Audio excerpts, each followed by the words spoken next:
dangerous moment for a Prime Minister not yet 2 years in the job.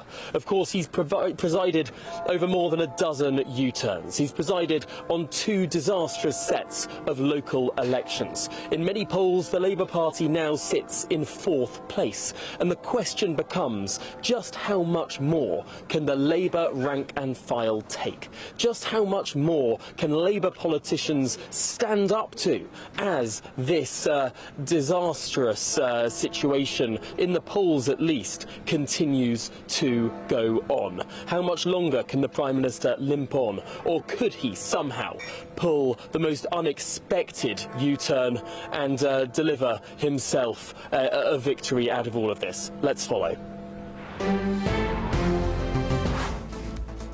Well, good afternoon, Britain. It is 12 o'clock on Tuesday, the 12th of May. I'm Nana Akua.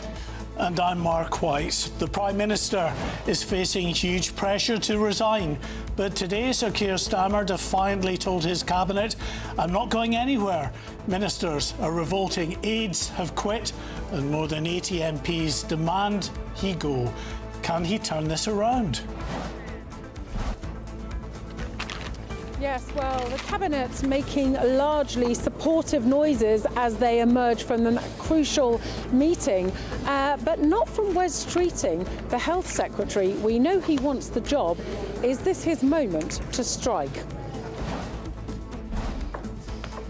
And for his part, Andy Burnham has been spotted on a train down from Manchester to London. Could he be about to make an intervention in this psychodrama engulfing the Labour Party? I've got my full support and we're getting on with the job. What was the mood like in Cabinet? Very good. Very purposeful. Is the Prime Minister right to be fighting on? Is he putting party over country? What was the mood like in Cabinet today, sir? Are you still behind the Prime Minister? Are you still backing him? Can he fight on? Well, some Cabinet ministers rally around the Prime Minister, but who are the potential leadership candidates? A number of names have emerged, but as of yet, no one has come forward. We will have the full analysis. And GB News is in the Prime Minister's constituency to find out what the people there think. We'll be live in Holborn and North London and St Pancras throughout the programme. Right, well, Sir Keir Starmer says that he's staying on. He's telling his cabinet that he will get on with governing. Yes, it comes after the first government minister resigned, joining 78 Labour MPs, calling on the Prime Minister to set out a timetable to go. Well, Labour MP Rebecca Long-Bailey says that the local election results were among the worst in the party's history and that Sir Keir Starmer must now end this chaos. Well, Rebecca Long-Bailey joins us now.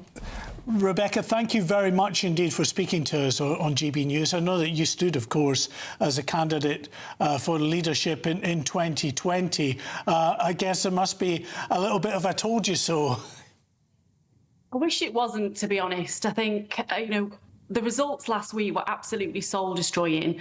They were soul-destroying because so many people were turning away from Labour, not because our councillors weren't brilliant, because they were, because of our national messages, the leadership at the top, the mistakes that we made, such as cutting the winter fuel allowance, cutting disability benefit. Now, we might have U-turned on those, but the damage was already done, and the message that was coming through to me in Salford was Labour's meant to be our party. It should be fighting for us. What do you actually stand for? And that should haunt all of us. So that's why it's so important now for Keir to put the country first and recognise that his days are finished and that he's got to end this chaos and set out a reasonable timetable for an orderly transition to a new leader. Well, he famously said that country before party, and Exactly. that would be what one would expect. What did you make of his speech, though? Because I hear that, yes, you feel he should go, but did his speech do anything to allay the concerns that those within Westminster have about his leadership? No, because I think The damage was done some time ago. It was done when we made stupid decisions, as I said, such as cutting the winter fuel allowance. No Labour government should have ever have done that, Nana.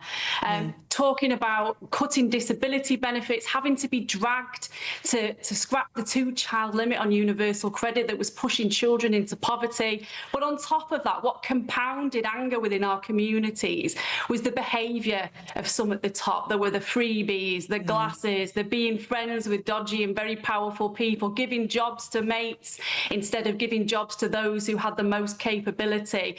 That didn't sit well within many communities across the country, and that meant that they lost trust in us as a party. So despite us having great candidates and many great MPs, our communities felt that they just could not put their X in that box this time. And we've got to win them back, because the Labour Party is the party of working people, of ordinary people. We're meant to be their fighter, their voice. We're meant to challenge power and hand power over to our communities. And unless we start revisiting that and our real Labour values, then we're in really difficult and dangerous territory, quite frankly. I think the difficulty is that, as far as the dissenters are concerned, he's calling their bluff. He's saying put up or shut up. This is not, of course, the Conservative Party. You have a process. It requires someone to come forward and stand and challenge. This is chaos, and there's been a lot of talk about instability in the bond markets over the last few days, both from people who want Starmer to stay, but also from people who want Starmer to go.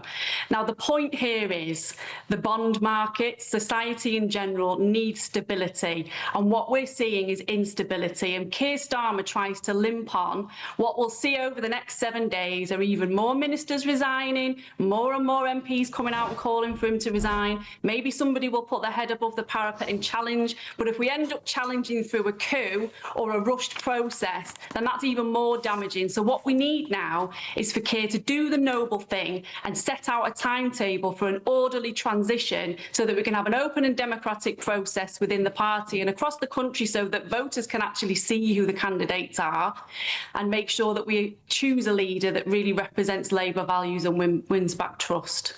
But Keir says that he's not going anywhere, and he's said that many times, that he hasn't gone anywhere. I'm inclined to believe that he thinks he doesn't have to go anywhere.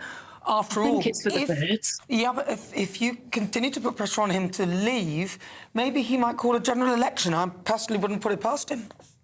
Well, I mean, that would be the nuclear option for sure, and that certainly wouldn't be putting the country first. It'd be creating an enormous amount of instability. He knows his days are numbered. He knows how the public feel about him. He knows the mistakes that have been made under his leadership that have eroded trust in the only party that ever stood for working class people and working communities right across the country. He's damaged Labour. He has to go. What do you see is happening here within the party? Is this effectively Wes Streeting and his supporters versus those who would like to see a longer-term transition? I'm assuming that might be you, that want to see perhaps Andy Burnham get a seat come forward. Is that what we're seeing play out here? In which case, do we expect Wes Streeting to finally front up and challenge the Prime Minister? Look, I don't have a candidate in the game. I've got no skin in the game, as it were. I just want an orderly transition. I want a proper democratic process so that candidates can set out their stall. Because it's not just about a change of face at the top, as I've said. This is more fundamental than that. It's recognising that it can't be business as usual. We can't make policy decisions like scrapping the winter fuel allowance. We can't put the interests of the wealthy ahead of working people. We just can't carry on like that. We have to be the real Labour Party again, and that's why each candidate's going to have the opportunity to set out their stall adequately, to be able to sell their policies and show that how they will lead the country. And it's also important for the markets and for our communities to actually see what their kind of Labour government could look like. At the moment, you know, we're throwing names around, but we don't know what they stand for and what they're going to do for the country. And I'd be quite frightened to install a leader overnight without knowing what they actually stood for and what they were going to do. I think that could create more instability. But how wise is it to change a leader right now, given that there's a war going on in Iran. There is, we've got a real serious cost of living crisis. Surely some of the things that Keir Starmer said in his speech, he focused on youth mobility and closer links with the EU. Surely it would be wiser for the Labour Party to stay with one figure and maybe slightly see if you can interrupt the direction of travel. Things that he mentioned in his speech yesterday were stuff that had already been announced. And I wouldn't disagree with things such as nationalising British Rail. I think it's really important for us to have control of critical pieces of infrastructure like that so that we're not at the mercy of foreign markets, so that we can stand on our own 2 feet. And I think a lot of our communities want that too.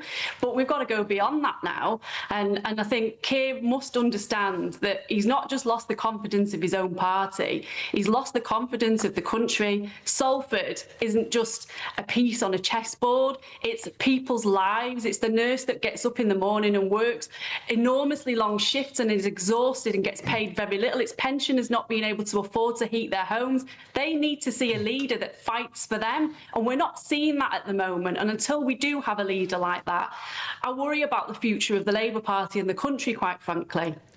Well, it's interesting, isn't it? Because a lot of the feedback on the doorstep with regard to, Alarm Clock Britain was around issues such as immigration, the effect that is having in terms of ripping apart the social fabric in many communities as well. Yet it feels that many within your party are not yet willing to move towards what, for instance, Shabana Mahmood wants, which are tougher controls to bring down both mass migration and illegal migration across the Channel.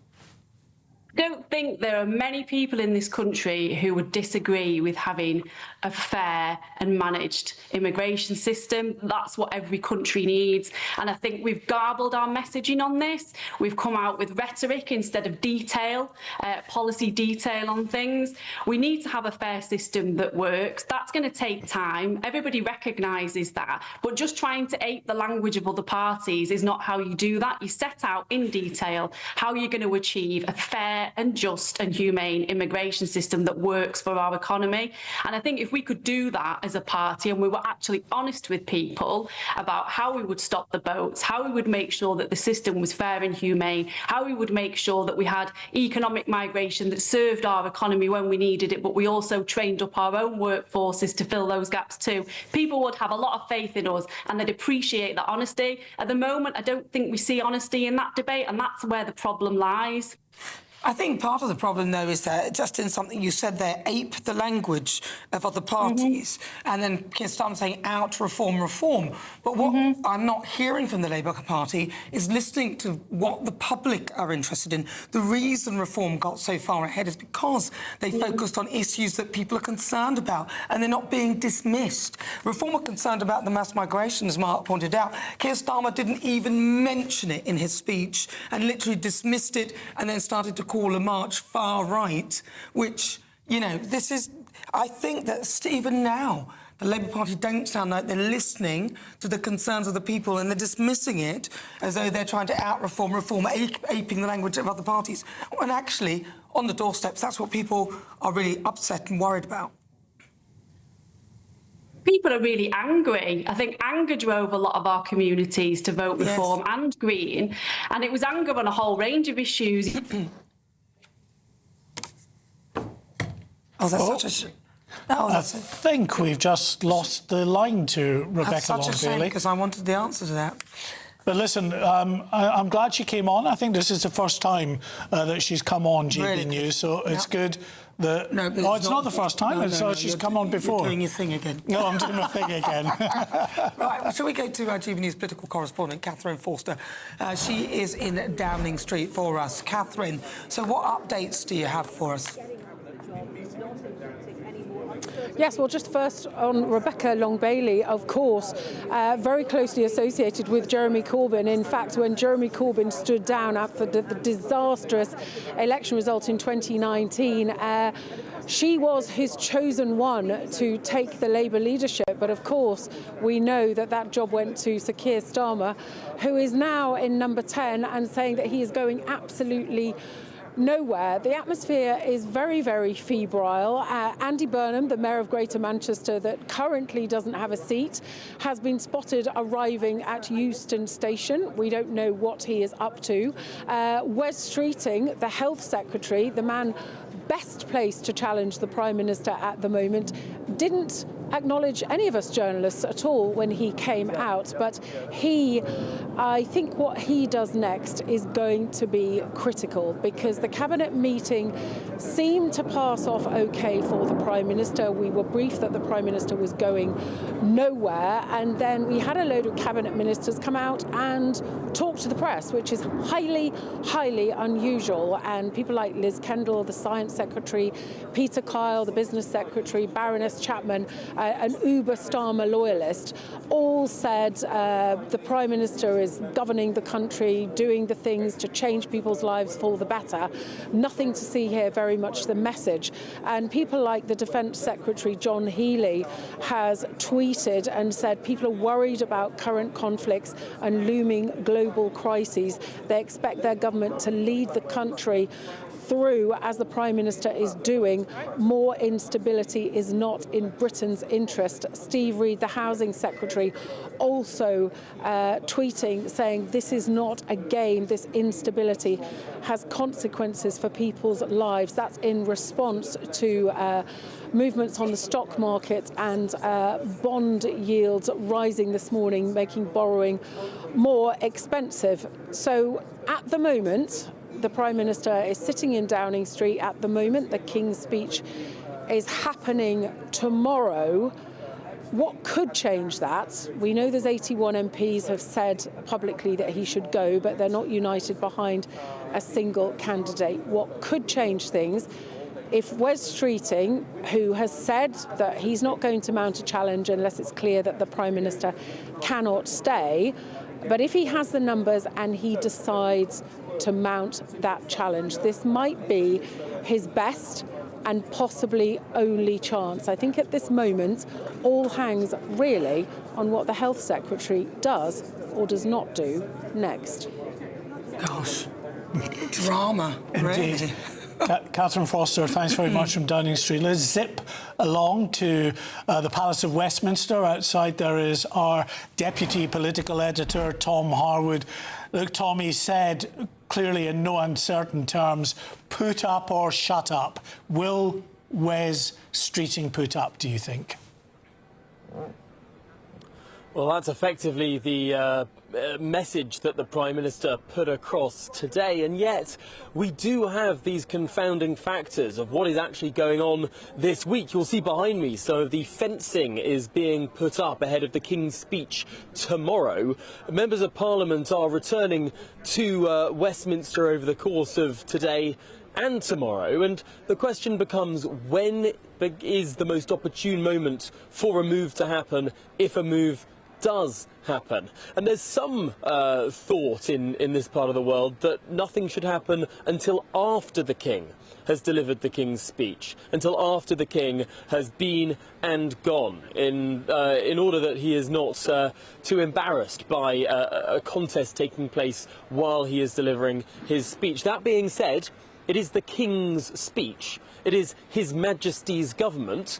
Who the Prime Minister is almost secondary to that. I mean, the government will continue whether or not the Prime Minister is challenged. After all, the King sits at the top of that particular pyramid. But this is one of the reasons why the Prime Minister decided to prorogue Parliament when he did, to force this sort of mini recess of Parliament over these days to try and complicate any potential challenge that he may face. And yet I think this has been a double-edged sword for the Prime Minister.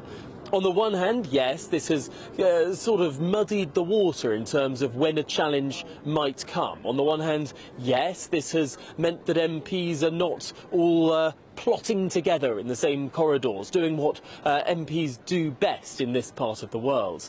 But on the other hand, This has meant that MPs have spent the last few days chewing over those disastrous election results for their party in their constituencies, talking to their constituents, talking to real people outside of the Westminster village, outside of this political bubble, talking to people in the country about how they feel about how the country is being governed. Could it be that members of Parliament being away from Westminster, being out there in their actual constituencies, seeing and feeling the results of those real-life votes that took place across Thursday last week, could it be that that has actually emboldened many of these MPs, more than 80 of them now, to come forward and say to the Prime Minister, your time is up, you have to go? It might be that the decision to prorogue Parliament is complicating things in terms of when this contest may well be kicked off, but it might well have steeled the nerves of more MPs to say that publicly, for the first time, the Prime Minister must go. All right, Tom Harwood, thank you very much. Yeah, do stay with us on GB News. Effectively, we've thrown the running order out of the window. We'll be live from Sir Keir Starmer's constituency in North London, finding out what people there think.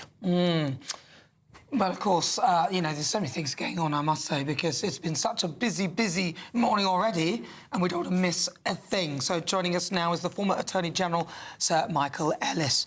All right, Michael, what do you make of all of this? I mean, it's... Well, it is quite extraordinary, and of course this is happening just before, hours before the state opening of Parliament and all the ceremonial involved in that.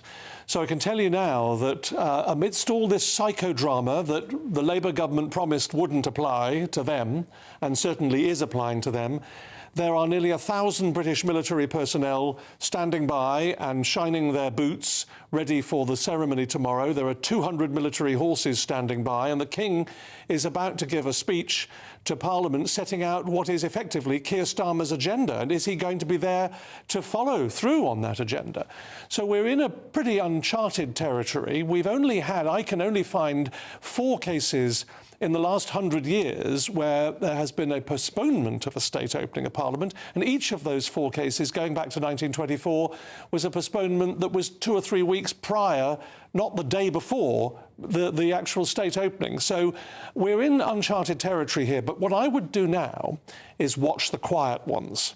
You've been hearing Tom and Catherine at Number 10 and in College Green talking about who's saying what, and the loyalists are coming out of Number 10, and they've clearly been briefed to do so, and talking to the press on the other side of the street and saying, this is what, you know, we think should happen, and Keir Starmer should stay, and everything's smelling of roses.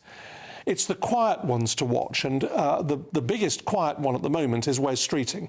The ball's very much in his court, because if you like, reading the runes, he's in his most advantageous position at the moment. The availability of Angela Rayner is not there. The availability of Andy Burnham is not there. Andy Burnham isn't an MP. Angela Rayner has her tax problems. Who else is there at the moment, realistically, apart from Wes Streeting? That would change if it goes off into the long grass. So watch his movements. I think there's a real likelihood, you can't really tell for sure, but there's a real likelihood that other resignations will follow. And if other resignations follow, a la what happened with Boris Johnson when he was wobbling before he fell, and there was resignation after resignation until it became untenable. Now, you can see the Downing Street crisis management trying to operate by appointing PPSs 5 minutes after the other ones.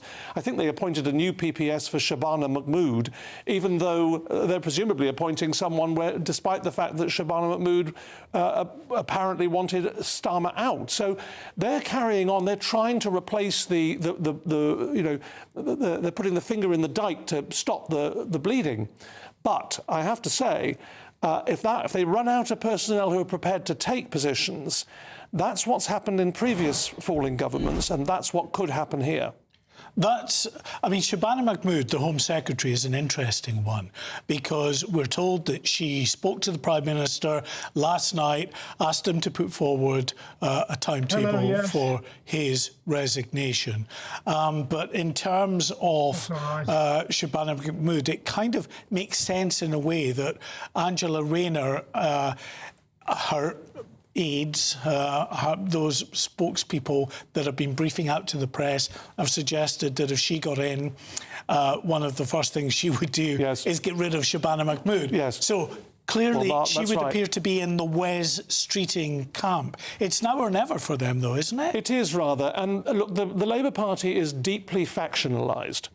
And this is the problem for them and for the country, because I think there is a real risk that whoever takes over from Keir Starmer, and I think Keir Starmer is, frankly, a dead man walking, I think he will fall, whether it's tomorrow, the day after tomorrow, next week, who knows.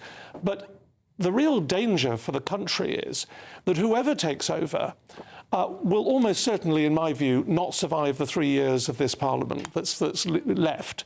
Not all the way through to the summer of 2029. And that means another leadership challenge is highly likely. And I say that because the Labour Party is so factionalised that if it's someone like Wes Streeting, there are people on the left of the Labour Party who won't tolerate him. And if it's somebody else, there's other sides who won't tolerate them. So that's the danger at the moment. I don't think the country's interests are being served by this crisis, this psychodrama. The Labour Party's interests aren't either. Nobody's interests are being served. In fact, the only person's interest that's being served is Keir Starmer at the moment by holding out against this tsunami. At the moment, it's a heavy tide that's coming to try and wash him away. When it becomes a tsunami, it will succeed in washing him away. But in the meantime, we have this psychodrama continuing. But he has effectively nothing to lose. It's like somebody who's been put into prison on death row.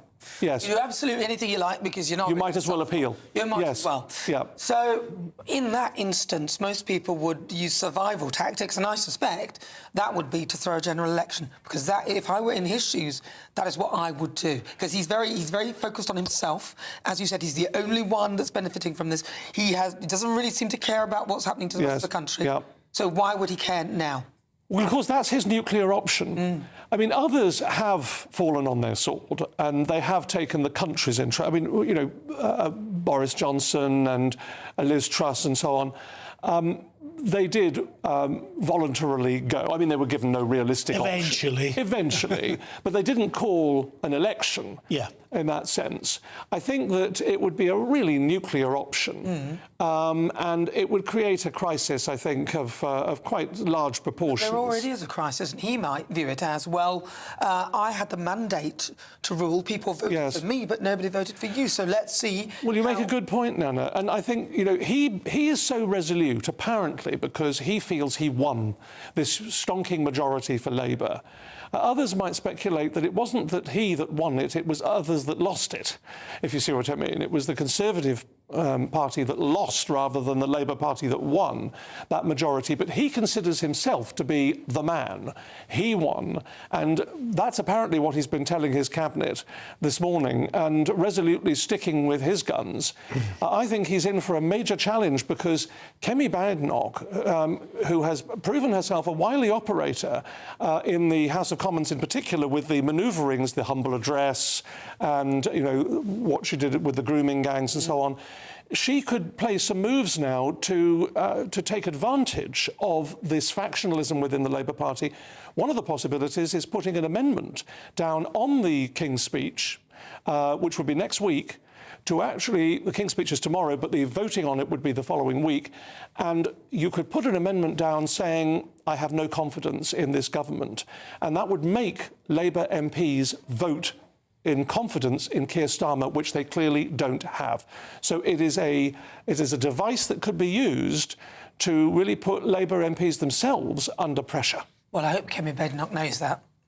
Well, if she didn't now, if she knows it now, I'm sure she did. She's proven herself a pretty wily operator in the House of Commons and elsewhere. All right, Michael Ellis, thank you very much. Now, do stay with us because the former Chancellor under Liz Truss, Kwasi Kwarteng, will be joining us soon. But it is starting to look like the markets are getting nervous about the chaos in Westminster. Yes, UK borrowing costs have surged, the pound slipped, and rumours are swirling about Sir Keir Starmer's future. Investors hate uncertainty, and right now there's plenty of it. So is Britain heading for political and economic turbulence all over again? Well, joining us now to discuss this is the business and investment journalist Ian King. Good afternoon, Ian. Hi there. Well, I guess obviously the longer this drags on, the worse it's going to be in terms of the uncertainty and the potential impact on the economy and on the markets. Yes, that's right. You've seen it today in the UK gilt market. That's UK government bonds, UK government IOUs. There's been a sell-off right across the piece. We obviously had a real bout of nerves on Tuesday last week when speculation started to first mount that Keir Starmer would be under pressure if the local election results came in badly, and that has turned out to be the case. You've seen the sell-off, as I say, in 10-year gilts in particular. The yield goes up as the price comes down. The yield has hit a 52-week high today, and actually it's hit a sort of 21st century high. In fact, same with 30 years as well. We've seen some really, really big moves there. So 30-year debt at the moment is yielding 5.76%, which is close to where it was last Tuesday. The 10-year is 5.1%, just shy. If I put that into context, because these numbers often in isolation don't mean very much, but if you compare that with, say, France's 10-year borrowing costs right now, and it's a sort of comparable economy in many ways, theirs is just 3.7%. If you look at the 30-year, as I say, ours is currently 5.76%. The French 30-year is 4.5%. So the UK is borrowing 1 percentage point more. It's paying 1 percentage point more in interest to the bond markets than a country like France. And that is directly a consequence of the uncertainty we're seeing, because bear in mind, France actually has a bigger debt to GDP than ours. It's uncertainty over that. And it's also concerns that if Sir Keir Starmer does go, he will be replaced by someone more left-wing than him who may not be so fiscally prudent. Argue that, well, a lot of that could be partly because of the policies that the government have put in place, which have already meant that this country is less insulated if there is a problem, and that has already been borne out. So even if there is a bit of turbulence in the market initially, surely if you get rid of a government that's created such instability, it might, even though be tricky at the start, will be a good thing for the markets. Well, don't forget, I mean, there's been a lot made of this, Nana, the fact that people are saying, oh, hang on, gilt yields are now higher than they were even in the Les Truss episode. But don't forget, bond yields have risen everywhere. They've risen in the United States. They've risen right across the Eurozone. They've even risen in Japan. The 10 years Japanese bond yield hit a sort of 20-odd-year high overnight. So it isn't just a UK thing, and that's what people have to bear in mind. Whatever one thinks of Rachel Reeves and Keir Starmer's stewardship of the economy, and as you say, there are certainly plenty of reasons to be critical of them, the alternatives, as far as the markets see them, are a good deal worse. If you get someone in, don't forget, Andy Burnham not so long ago said, I would like to see us being a bit less in hock to the bond markets. That sort of language is very, very unnerving to an investor and makes them think, well, hang on, why would I hold UK government bonds without demanding a higher risk premium in order to do so? Having difficulty with your audio. I don't know whether it's going out like that, Ian, but we're going to have to leave it there. Thank you very much. That's Ian King. He is he's a business and investment journalist.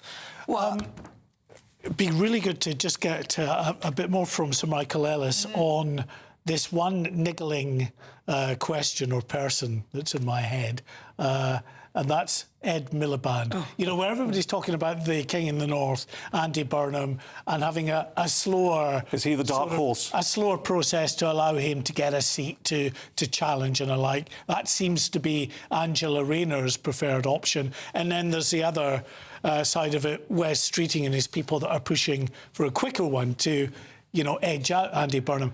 But if that happens, it's going to be someone like Ed Miliband that's going to step in and represent the left, isn't it? You do have to watch people coming up the undetected up the inside, as they say in the horsing analogies. And that's true. Apparently, he has let it be known, as the phrase is. His people have told our people, sort of thing, that he's not interested. But how much do you have to take that with a pinch of salt, or even a tank full of salt? One doesn't really know. But the truth of the matter is that he actually, as you rightly point out, would be the available candidate from the left. I mean, many people would say that the Labour Party is very left in all of its factions, but we were talking here about a question of degrees. So the left of the left would probably be Ed Miliband if people like Andy Burnham and Angela Rayner are not available, and they aren't at the moment. Most of the mood music is pointing towards trying to push this off slightly into the long grass. You're only actually having to push it off for a month or two until the House rises in mid-July for the summer recess, because then you end up with the Tory and Labour Party conferences in the autumn, late September, early October. And that's what the people who want to play the long game would want to achieve. So they've got the summer to coordinate and sort themselves out. But that, of course, is not what Wes Streeting's camp would want. He would presumably want movement now, and that's what's actually looking like it might happen. The next few hours are absolutely crucial. Watch Shabana Mahmood in particular, Yvette Cooper to a certain extent. Are they going to hold the line for Keir Starmer? If one of those big beasts, that's, of course, the Home Secretary and Foreign Secretary, if they were to move against Keir Starmer, then I think that would open the floodgates. You would find a tsunami that would inevitably wash him away.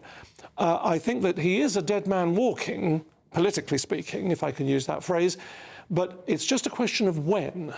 I don't see how any party leader could survive this mood music where there are 70 to 80 backbench MPs. Yes, we all know they have 400, but you can't survive that sort of movement. Well, he is absolutely clinging on. I do. As I said earlier, I think the nuclear option will probably be the one that he will try and trigger if they dare to unseat him, and they can see that he is quite ruthless. But I want to come back to his speech yesterday. Yes. Because I listened to it and I just thought, apparently 60% of it he'd already said before anyway. It was run through AI. But B, some of the things that he talked about were really not things that his base would have liked. So he talked about closer ties to the EU. Well, he should know that many working class people actually voted to leave the EU. Yes. Going closer.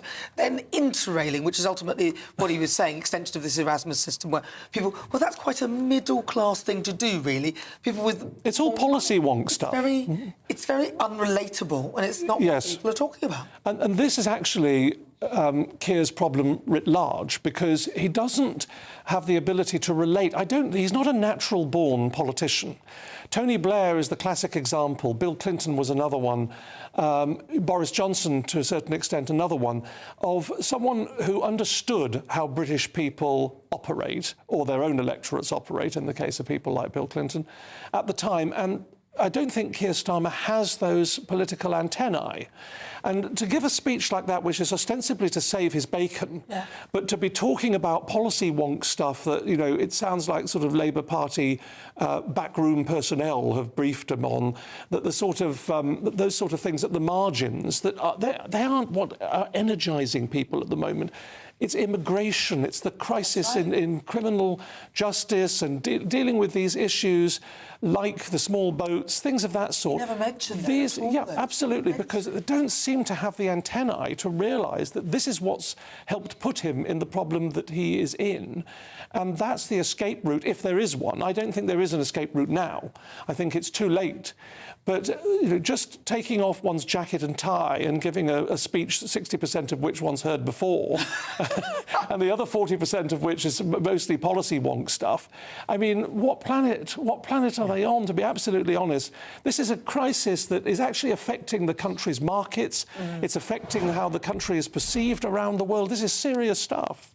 I think in media terms, we've all been guilty of fixating a bit on the number of MPs coming forward to say, resign now or set a timetable, and thinking, you know, when it gets to that 81 figure, this is the tipping point. But this isn't the Conservative Party. It's worth maybe reiterating for our audience how the Labour system compares in comparison to the Conservatives. It's just not as easy. You need someone with the courage, effectively, to come forward and directly challenge.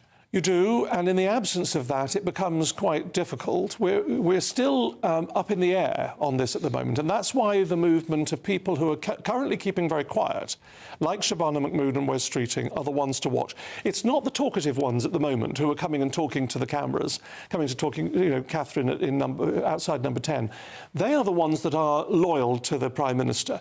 It's the quiet ones that are the dangerous ones at the moment for Keir Starmer. And I think another complexity to this, actually, is as Tom Harwood was saying, is the timing of the King's speech tomorrow, because people don't want to embarrass the King. They don't, you know, this is an awkward sort of scheduling here. It's turned out to be an awkward scheduling. It's one that Keir Starmer created quite deliberately several weeks ago by having the King's speech rather later in the month than otherwise was expected.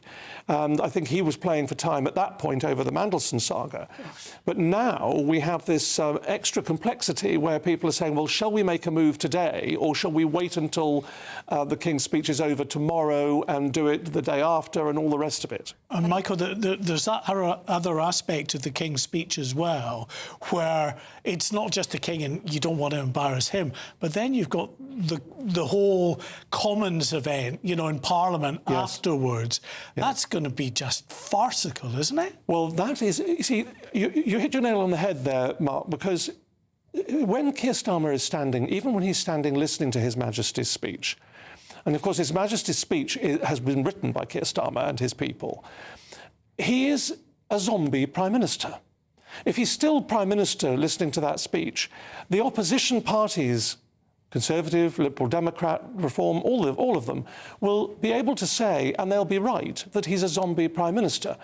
And when then the key moments come, which will be in the days after, where there's a vote on the King's speech, that is a vote of confidence in any government. If you don't lose that, if you don't win that vote, you lose control of government and you have to have an election. That will put Labour MPs in the very embarrassing position where Streeting will have to go into the lobby with Keir Starmer and vote to avoid a general election. All right, well, I just keep getting images of a zombie Keir Starmer. Oh, Michael Ellis, thank you very much. Let's go now to the political editor for The Independent, David Maddox, who joins us now. David, well, I mean, let's get first. I'd love to hear your verdict on Keir Starmer's speech yesterday, because I haven't heard what you think, what you thought about it. I thought it was pretty woeful. I have to say, it kind of summed up everything that was wrong with him. He tried to get the room to, you know, he packed it full of his kind of loyalist supporters, but you know, there was no content. There was nothing to really show people that he was willing to change or to rethink his style or even any, you know, details of policies or anything like that. It's no surprise that the kind of cascade of no confidence messages from MPs started soon afterwards. David, when we spoke at this time yesterday, we were starting to get a trickle of MPs who were calling on Sir Keir Starmer to resign or set a date for his resignation after, like you and us, listening to that speech. But we said, you know, these things can have a momentum of their own, and that's surely what we saw. What are you hearing from those government big beasts that you've been speaking to? Any indication that someone might be willing to put their head above the parapet? So everybody's watching Wes Streeting at the moment. It's quite clear yesterday that it was Wes Streeting's supporters who piled in, some resigning from junior government roles even, you know, and this is an attempted coup to push his chances of winning, to ensure that he wasn't up against Andy Burnham.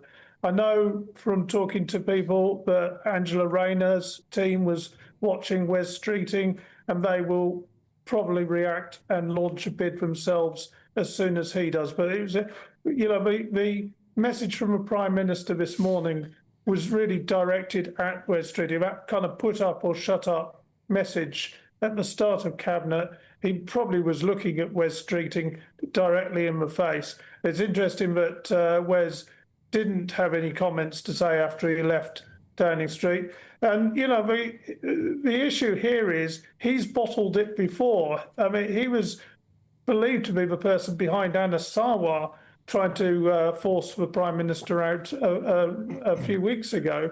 And, you know, he's bottled it. He bottled it then. He bottled it at least 2 occasions before that. I know he's lost some supporters on the way as a result. And, you know, we've got to see whether by the end of the day he's going to find a backbone and go for it. Isn't the real problem, though, with the Labour Party as a whole, a lot of the support, their supporters say, oh, you're not left-wing enough, but B, the policy directions that they are going in, even when they do try to be sort of left-wing. So it's not just Keir Starmer. Even if somebody else takes over the reins, we'll still be in the same place. No, absolutely. I mean, the Labour Party's in a dreadful mess. There's no doubt about it. And actually, the one thing you can say about Keir Starmer is him being there has prevented a kind of bloody civil war that is likely to break out. I mean, if we're looking at an Angela Rayner versus Wes Streeting contest, you know, the Blairite right versus the kind of majority soft left of a party, it's going to be vicious. It's going to split the party. You know, it could cause all sorts of damage. I mean, we saw what happened with the Tories, with the kind of Brexiteers versus Remainers in that party, and it may be even worse for Labour. The one person who could potentially unite them, of course, is Andy Burnham. But, you know, Keir Starmer is responsible for keeping Andy Burnham out. So the one potential unity candidate who could, you know, possibly save this party and save this government has been kept out. And that may end up being Keir Starmer's worst legacy of all. Just very briefly, because we have to wrap it up, but putting yourself inside Wes Streeting's head, if that's possible, he's got everything to gain, hasn't he, by going now and nothing to lose, because in the longer term, there's no way, if Sir Keir Starmer survives, that he will ever keep that man in his cabinet, surely. I mean, he's got to go for it. If he really wants it, if he's as ambitious as you know, he's been letting on, then he's got to go for it. If he waits, Andy Burnham will get back, or Angela Rayner will sort out her taxes or whatever. He's got an uphill task anyway, because the left of the party and the trade unions dislike him so much. But, you know, if he wants it, he's got to go for it now. Waiting will be the end of him. All right. Well, David Maddox, thank you very much. Really good to talk to you. That is David Maddox. He's the political editor for The Independent. Yeah, you see, that's the problem. Even if Keir Starmer goes, he was literally, to me, he's like one of those leaders that kept everything on an even keel. And the problem, if he goes, is that you've either got one extreme or the other extreme. And which way Labour go, who knows? Yes, it's clear you've got different factions of the Labour Party that are, you know, in a sense, duking it out. One that wants to wait for Andy Burnham to be given a seat, a safe Labour seat. If there is any, I mean, is there a safe Labour seat anymore? Wherever they decide, if someone steps aside to put him in, you've got the Greens, you've got Reform. They're going to go for that big time. It's going to be no shoe-in, that's for sure. No mention of the Conservatives. Interesting. Right, let's cross over now live to Holborn, where GBNews' national reporter Charlie Peters is there to tell us more. Charlie. Well, good afternoon to you, Mark and Nana. Yes, here on Kentish Town High Street, at the heart of Sir Keir Starmer's constituency. And you've heard the defiant tone from the Prime Minister's allies as they left at number 10 earlier this afternoon, speaking to journalists in Downing Street. And I can say that mood has been repeated by some of his constituents that we've been speaking to here for the last hour. But very interestingly, all of the people who were supporting the Prime Minister asked to be anonymous as they did so. Here's what the people in Kentish Town have said to GB News this afternoon. I'm actually really angry, not at the Prime Minister, but at people that don't seem to have the patience. We had 16 years of Conservatives running this country into the ground, and we can't even give the Labour Party and the government 2 years to try and sort it out. I've been speaking to a lot of friends, and I know that they're angry. I don't think he's a very good sort of public. He doesn't have. Well, there you've heard it. Two people standing up for the Prime Minister. They say he hasn't had enough time. He needs more support. I also spoke to some locals here, however, who say that he has to go. One person telling me that while he was a perfectly good constituent MP, they thought that he did not have the confidence of the party or the country more generally. So more support for the Prime Minister in general while we've been here for the last hour. Lots of people repeating the message that we've heard from the Cabinet, that we've heard from Sir Keir Starmer's allies, that he just needs more time. But of course, even in support of the Prime Minister, as we've heard from his allies, lots of people, lots of members of the public echoing that same message, that while they think he needs more time for change, he has made several major mistakes. Plenty of people here in Kentish Town talking about the major U-turns that the Prime Minister has made over the last 2 years. Already many people here talking about Peter Mandelson, and also talking about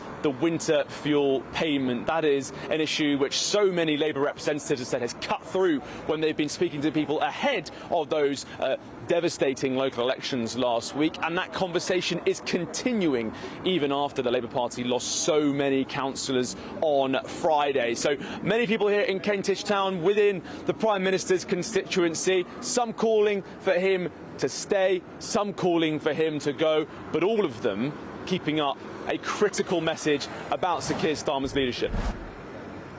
Gosh. Thank you very much indeed, Charlie Peters, getting the view, the pulse within Sir Keir's own constituency. And even there, you know, they're divided in terms of the Prime Minister's values staying on for the Labour Party. You know, many people clearly feel that he's had his day. Well, still with us is Michael Ellis, who said that he's getting murmurings that more people are standing aside. What's going on, Mike? Well, there's speculation, Nana, that there'll be more ministerial resignations this afternoon, and some political journalists are picking that up in Westminster, so we'll have to wait and see. But the atmosphere certainly is really febrile at the moment, because people realise that this is a make or break moment. And there is, I think, an inevitability about what is likely to happen in the medium to longer term. But that isn't stopping the feverish levels of speculation that we're now seeing. And as I was saying a few minutes ago, I think there's a sort of a roadblock almost because of the ceremonial around His Majesty the King's speech tomorrow. And people are trying to decide whether to make their move this afternoon or to wait until after His Majesty's left the Palace of Westminster. So that is creating another factor. But here we have a scenario where if there are more resignations in the next couple of hours, that's the moment to watch. And it also depends if they're the big beasts or not. That's interesting. All right, thank you very much for that, Michael Ellis. OK, we can cross now to our Deputy Political Editor, Tom Harwood, joining us now from outside Westminster. You heard there Sir Michael Ellis saying that, you know, there are some rumblings coming from senior political correspondents and political editors that there might be more ministerial resignations this afternoon. What do you think, Tom? Yes, it does feel like we're in the eye of the storm as things stand. We saw that wave of calls for the Prime Minister to go really pick up in the late afternoon yesterday through into this morning. After Cabinet, of course, we haven't heard anything at all. There have been some reports from other news organisations that in Cabinet there wasn't a direct challenge to the Prime Minister, that Wes Streeting reportedly attempted to see the Prime Minister after Cabinet was over and that he was refused an audience. And that raises a question: what happens next? If Streeting has been unable to tell the Prime Minister to his face what he thinks, is he really going to go off and sort of say something to his supporters or launch a campaign without first speaking to the Prime Minister? I think that seems unlikely. And so we sit and wait and see what happens next. There is this sort of idea that maybe things will happen after the King's speech, but it does seem like an almost arbitrary line in the sand to draw. Ultimately, MPs will be returning to Westminster throughout today and tomorrow, ahead of the grand events of state that will take place behind me in the coming hours. Of course, the fences are being erected around College Green, where I am now. Underneath Victoria Tower, the King will arrive tomorrow and prepare for his speech. The streets behind me will be lined with soldiers and horses and all the great pomp and circumstance that you'd expect from a state opening. And yet, as that is expected to roll on, behind the scenes, just this great level of uncertainty. And it does feel, again, like we are in the eye of the storm. All of those storm clouds have been swirling, and yet, for now, this level of calm, an eerie moment of calm, where we just do not know what will happen next. Effectively, the Prime Minister has told putative challengers to put up or shut up, not in those exact terms. That, of course, is a quote from John Major back in the mid-1990s, when he unexpectedly resigned as Conservative Party leader and forced a contest in himself to re-establish his authority. It's clear that Keir Starmer is not going to risk doing that. Keir Starmer being as unpopular as he is, not just in the wider country, but with his own party too. Ultimately, this is now a game of chicken, where Keir Starmer has said, look, lots of people in the Labour Party, in the Parliamentary Party, have called for the Prime Minister to go, but they haven't launched the formal process by which a contest could be triggered. That formal process requires a candidate, whether that's a stalking horse, as we thought we might have seen in the form of Catherine West, the Labour MP, who first said that she would stand against Keir Starmer and then transmorphed her call to her decision to stand herself into then that becoming an almost petition. It looks like the Prime Minister is rejecting the unconventional petition. I'm just hearing in my ear that Jess Phillips has resigned from the government. This is a very significant moment. She is the safeguarding minister, a Home Office minister, and indeed one of the biggest faces of the Labour Party, someone that people will recognise, of course, as being at the forefront of Labour Party politics, often at the dispatch box defending that party. She herself was a leadership contender back in 2020 when the last Labour leadership contest was going on. She dropped out of that contest, which ended up as a almost straight fight between Keir Starmer and Rebecca Long-Bailey. Starmer, of course, won by a large margin amongst the Labour rank and file.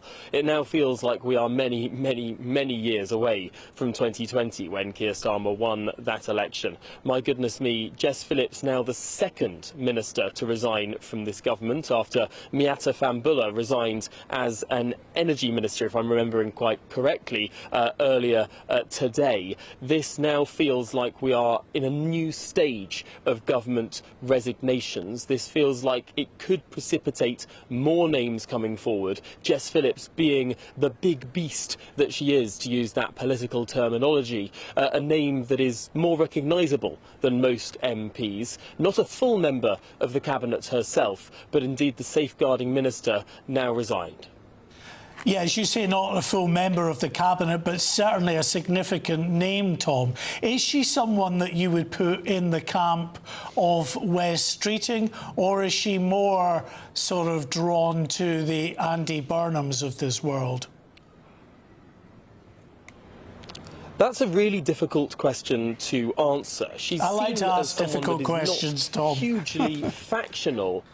Absolutely. I wouldn't put her directly in the camp of Wes Streeting or Andy Burnham. I'd say that she is not quite on the sort of very far left wing of the Labour Party. She was seen as a moderate under Jeremy Corbyn, but then again, many people were seen as a moderate under Jeremy Corbyn. You get this sort of distinctions where under Corbyn's leadership of the Labour Party, Gordon Brown was called a Blairite, which for anyone who has read about or remembers the TBGBs, as they were known through the 2000s, would have seen rather amusing. No, Jess Phillips is very much her own woman. She's someone that has had leadership aspirations herself in the past, but clearly she is someone who has now resigned from this government, feeling like this just cannot go on. This feels like it is a very significant moment, perhaps something that will precipitate more resignations on the ministerial level, a step up from those resignations that we saw yesterday from the lowest rung of the Parliamentary private secretary level. Those are the sort of, pejoratively they're called bag carriers, those MPs who are technically on the government payroll, bound by collective responsibility, but they don't get any extra money for that job, that lowest rung within a department working for a cabinet minister. 6 of those resigned yesterday and were replaced yesterday evening quickly by the Prime Minister. The Prime Minister trying to plug those gaps in his government as quickly as he possibly could. Well, now we have seen 2 ministerial resignations from the government today. It's going to become more and more difficult for this Prime Minister to continually plug those gaps. It's something that Boris Johnson tried to do in July 2022, when resignation after resignation led to appointment after appointment. And then it got to the point where some of those people that Boris Johnson appointed to replace the resignations themselves resigned. We're not quite at that stage yet, but my goodness me, what a moment here in Westminster. Wow. So thank you very much, Tom Harwood. I mean, maybe it has something to do with Harriet Harman being appointed, which kind of put her nose out of joint, but Jess Phillips, quite a heavyweight, as it were, in the cabinet. Yeah, absolutely. I mean, not a full cabinet member, but certainly someone who is a figure within the Labour Party of some repute. There's no doubt. Although, you know, someone that controversially voted against, I think, a child rape inquiry, didn't she? Well, listen, we'll bring you all of that and much more. Whatever you do, stay with us on GB News, and we'll be following this fast-moving story. Good afternoon, Britain. It's 1 o'clock on Tuesday, the 12th of May. I'm Mark White. And I'm Nana Akua. Second Government Minister Jess Phillips resigns, joining over 80 Labour MPs calling on the Prime Minister to set out a timetable to go. The Prime Minister is facing huge pressure to resign, but today Sir Keir Starmer defiantly told his cabinet, "I'm not going anywhere." Yes, well, things seemed slightly calmer after the cabinet meeting, but now Jess Phillips, the safeguarding minister, has resigned. That is a very, very big deal. Could more be about to follow? We're back to the numbers game. Yes, yesterday was all about members of Parliament, backbench MPs. Well, today, now not 1 but 2 ministers have resigned from the government, saying it's time the Prime Minister goes. It feels like we're in phase 2 of whatever this leadership convulsion is within the Labour Party. It's got my full support and we're getting on with the job. What was the mood like in Cabinet? Very good. Very purposeful. Is the Prime Minister right to be fighting on? Is he putting party over country? What was the mood like in Cabinet today, sir? Are you still behind? Well, some cabinet ministers rally round the Prime Minister, but who are the potential leadership candidates? A number of names have emerged, but as yet no one has come forward. We'll have, of course, full analysis. And GB News is in the Prime Minister's constituency to find out what the people there think. We'll be live in Holborn and St Pancras throughout the programme. Politicians are having their say. Should he stay or should he go? But here on Kentish Town High Street, in the heart of Sir Keir Starmer's constituency, residents are also telling GB News what they think about the fate of the Prime Minister. So, Safeguarding Minister Jess Phillips has resigned from the government after Sir Keir Starmer said he was staying on, telling his cabinet he will get on with governing. Well, it comes after second government minister Jess Phillips resigns, joining over 80 Labour MPs calling on the Prime Minister to set out a timetable to go. Well, GB News political correspondent, chief political correspondent, Catherine Forster is in Downing Street. Things have the feeling that they might be about to start moving thick and fast again. Yes, they do. Things felt slightly calmer for a while following the Cabinet meeting and the voices of solidarity from Cabinet ministers that came to talk to us. But that's changing now because Jess Phillips, the Safeguarding Minister, has just resigned in the last few minutes, and that is a very, very big deal indeed.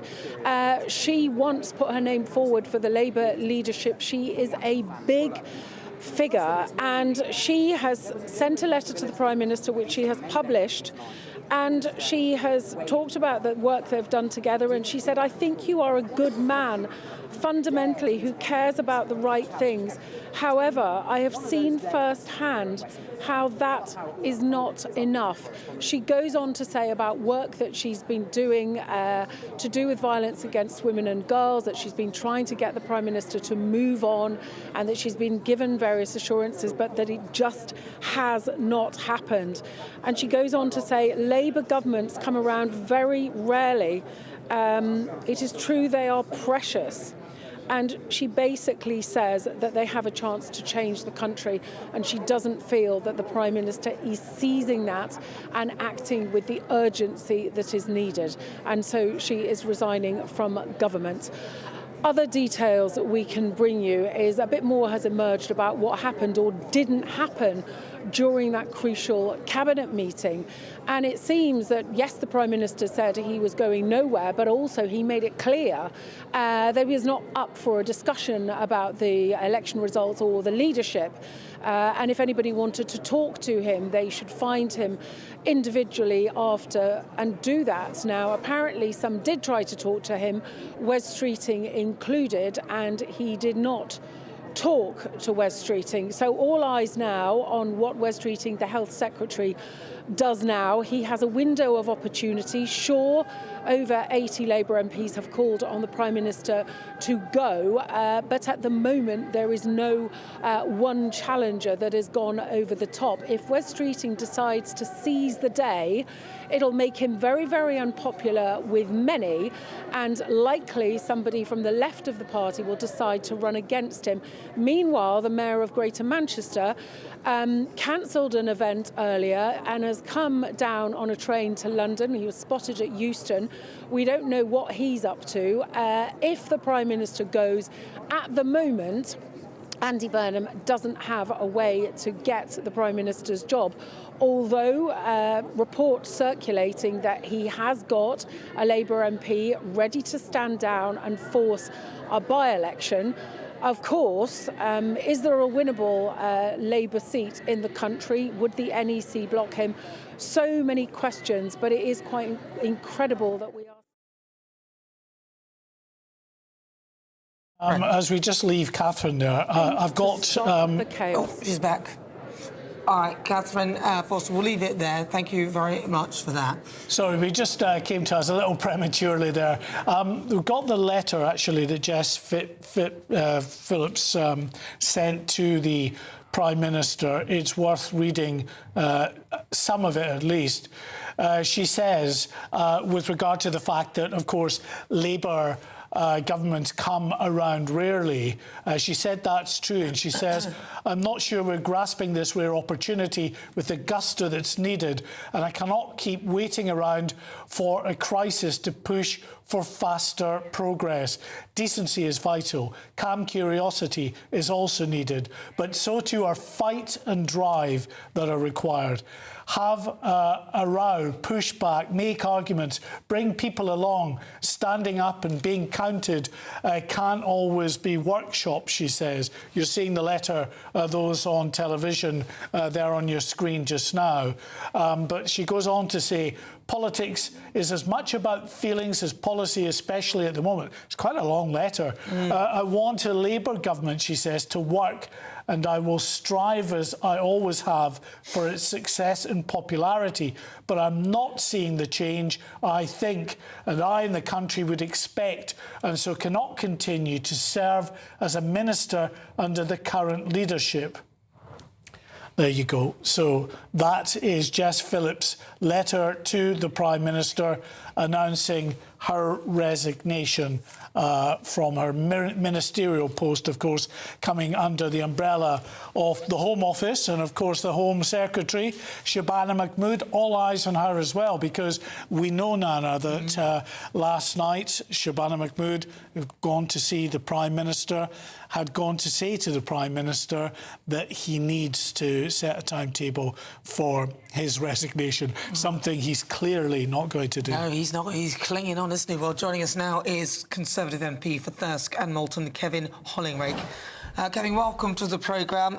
Thank you. Well, I'm feeling sort of almost a déjà vu, but we were told that they're bringing integrity back, but I'm seeing kind of like a Conservative 2.0 happening before our very eyes. What do you make of what's going on at the moment?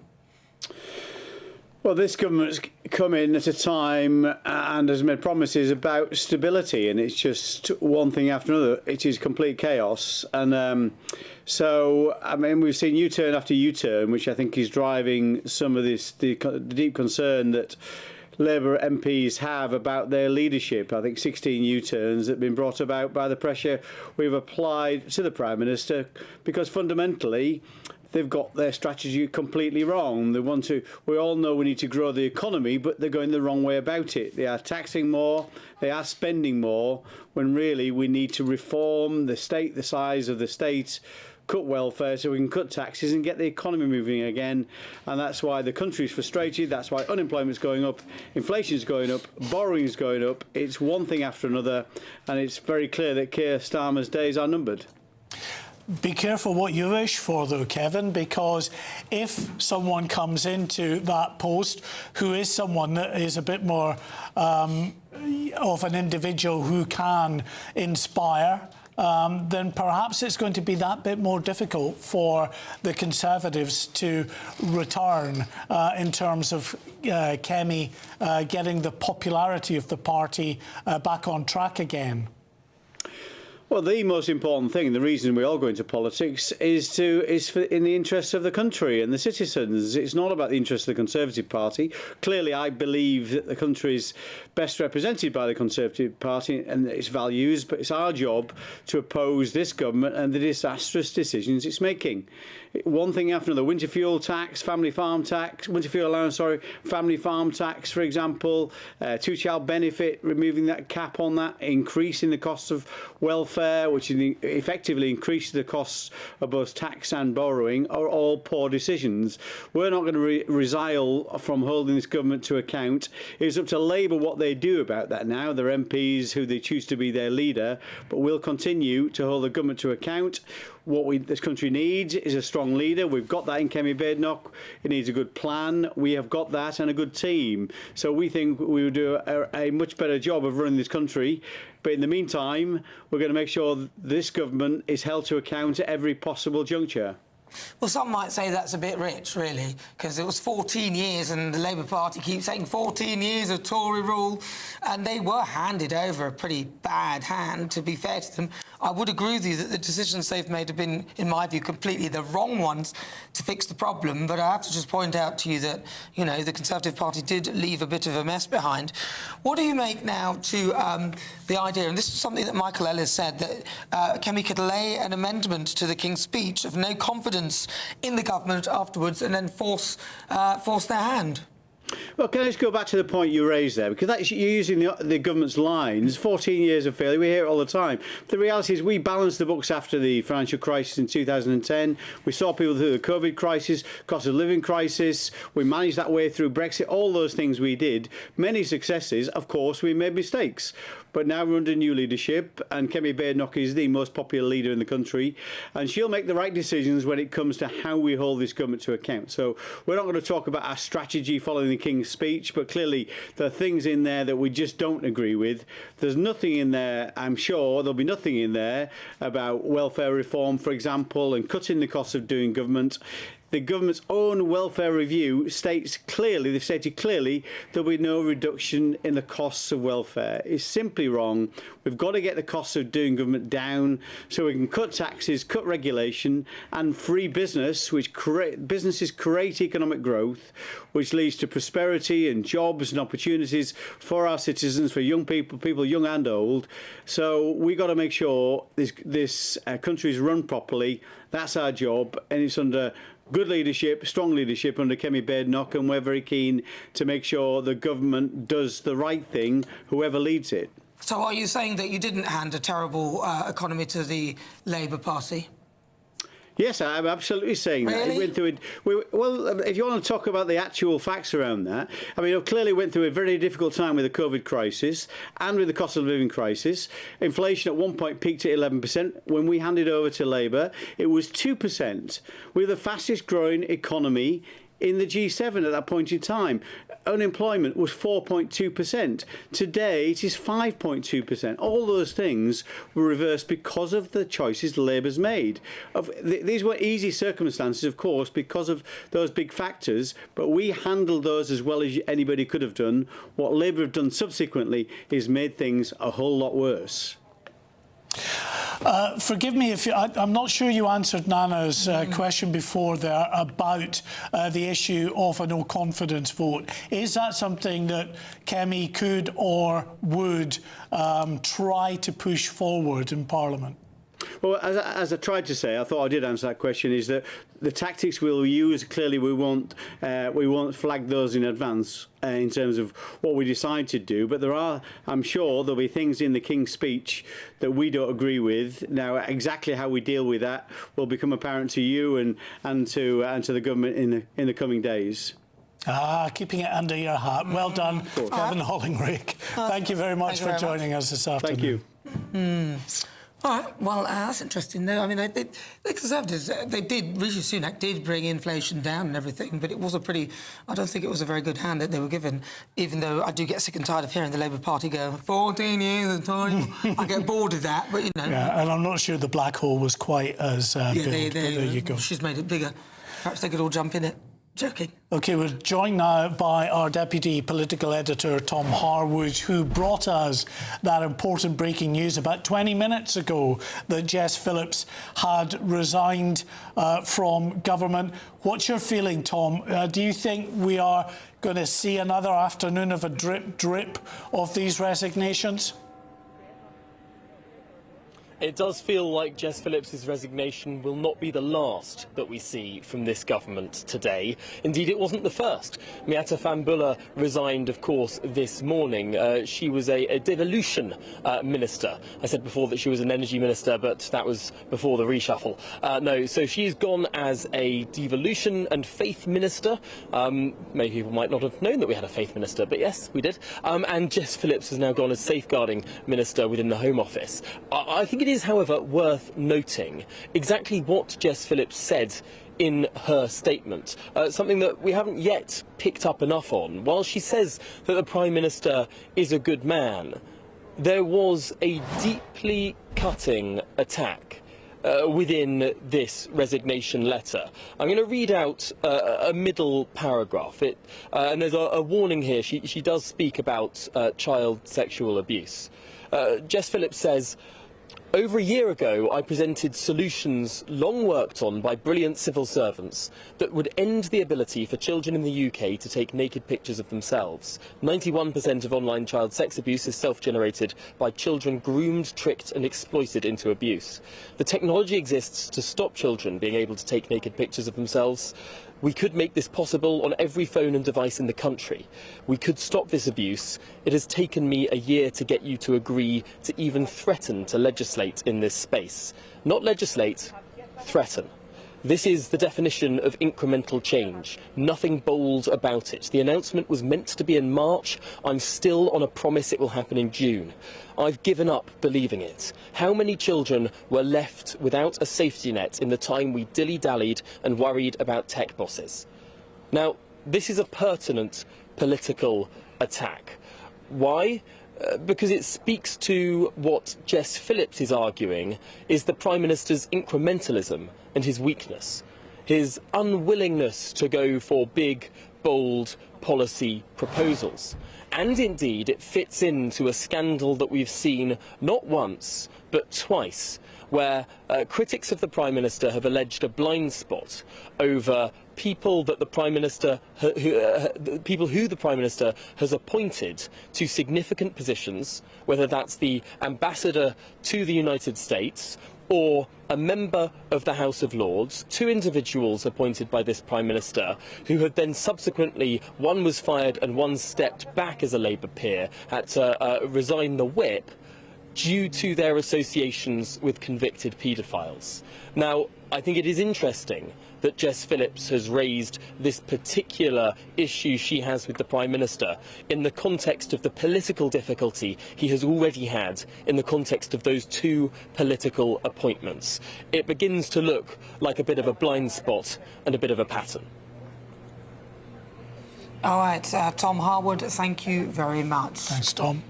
Just coming up to 18 minutes, after 1 o'clock. It is Good Afternoon Britain, but we're bringing you all the breaking news as it happens. Well, we're joined now by the former Chancellor of the Exchequer, Kwasi Kwarteng. Hello. Thank you so much for speaking to us. Listen, you've been at the heart of government when this kind of chaos over the toppling of a leader has taken place, but this is a particularly unedifying spectacle, isn't it? Yes, I mean, I think it's pretty rough. It's very bad for the country. You've essentially got a Mexican standoff, where the parties are all pointing guns at each other. The large portion of the Labour Party wants him out, wants Starmer out. Starmer is saying he's not going anywhere, and he's essentially defying them to drag him from office. So it's very unedifying, and it creates even more uncertainty and chaos at the top of our government. Does this feel, when you're watching this, a bit like deja vu, looking at what happened at the end with the Tories? Definitely. I mean, I remember, with Truss, it was different. I mean, it was more of an explosion. And she essentially threw the towel in. And from what I could make out, because I'd already been sacked, as you remember, she was very relieved to leave office. This is much more like the end of Boris Johnson, where Boris was very reluctant to leave office. He felt that he had more in the tank, so to speak, and he essentially had to be dragged out. And I think Starmer is very much in that mindset. He thinks that he's got more time. He talked in a sort of crazy way about 10 more years. The party are fed up with him, clearly, and they know that if he leads them into an election, they will get destroyed in the way they were last week in the local elections. So they know that they have to get rid of him, and he refuses to leave. And we're in this bizarre Mexican standoff, as I say, where the parties essentially pointing guns at each other, and nobody quite knows how it's going to be resolved. Is a part, do you think, of Keir Starmer's game here that he is calculating that there is a faction of the party that clearly want the return of Andy Burnham? They see him as their salvation, and for them it's a slightly longer game. So he's kind of playing them off against those who want West Streeting in, and he's giving West Streeting the put up and shut up routine. So look, I think for Starmer, this is just a very brutal game of survival. He doesn't really care clearly who succeeds him.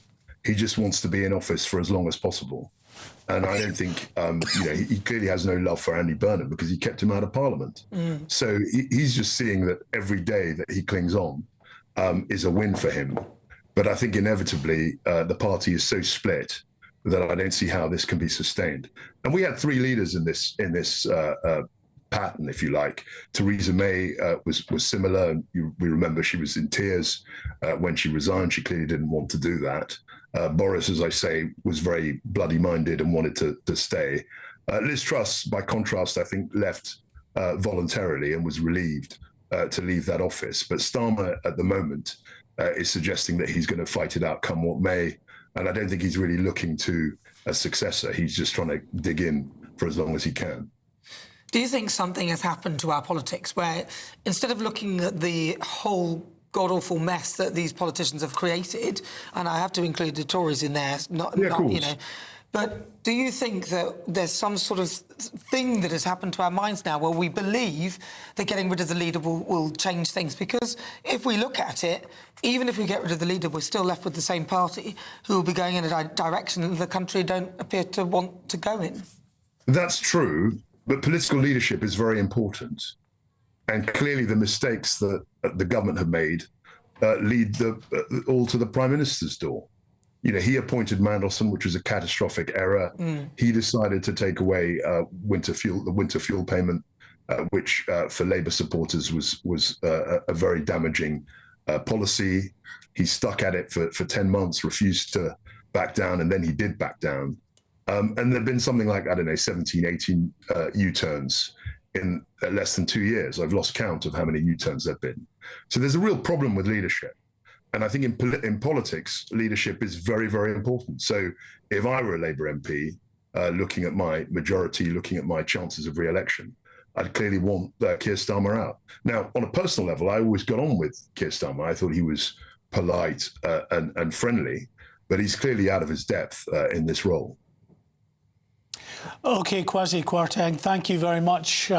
Always great to get your insight. Thanks for joining us in GB News. Thank you. Thank you. Well, joining us now is the editorial director of... he'll be there with us very shortly, but let's go to Tom Harwood, who is our political editor, who is there for us. Tom, tell us what any more new developments?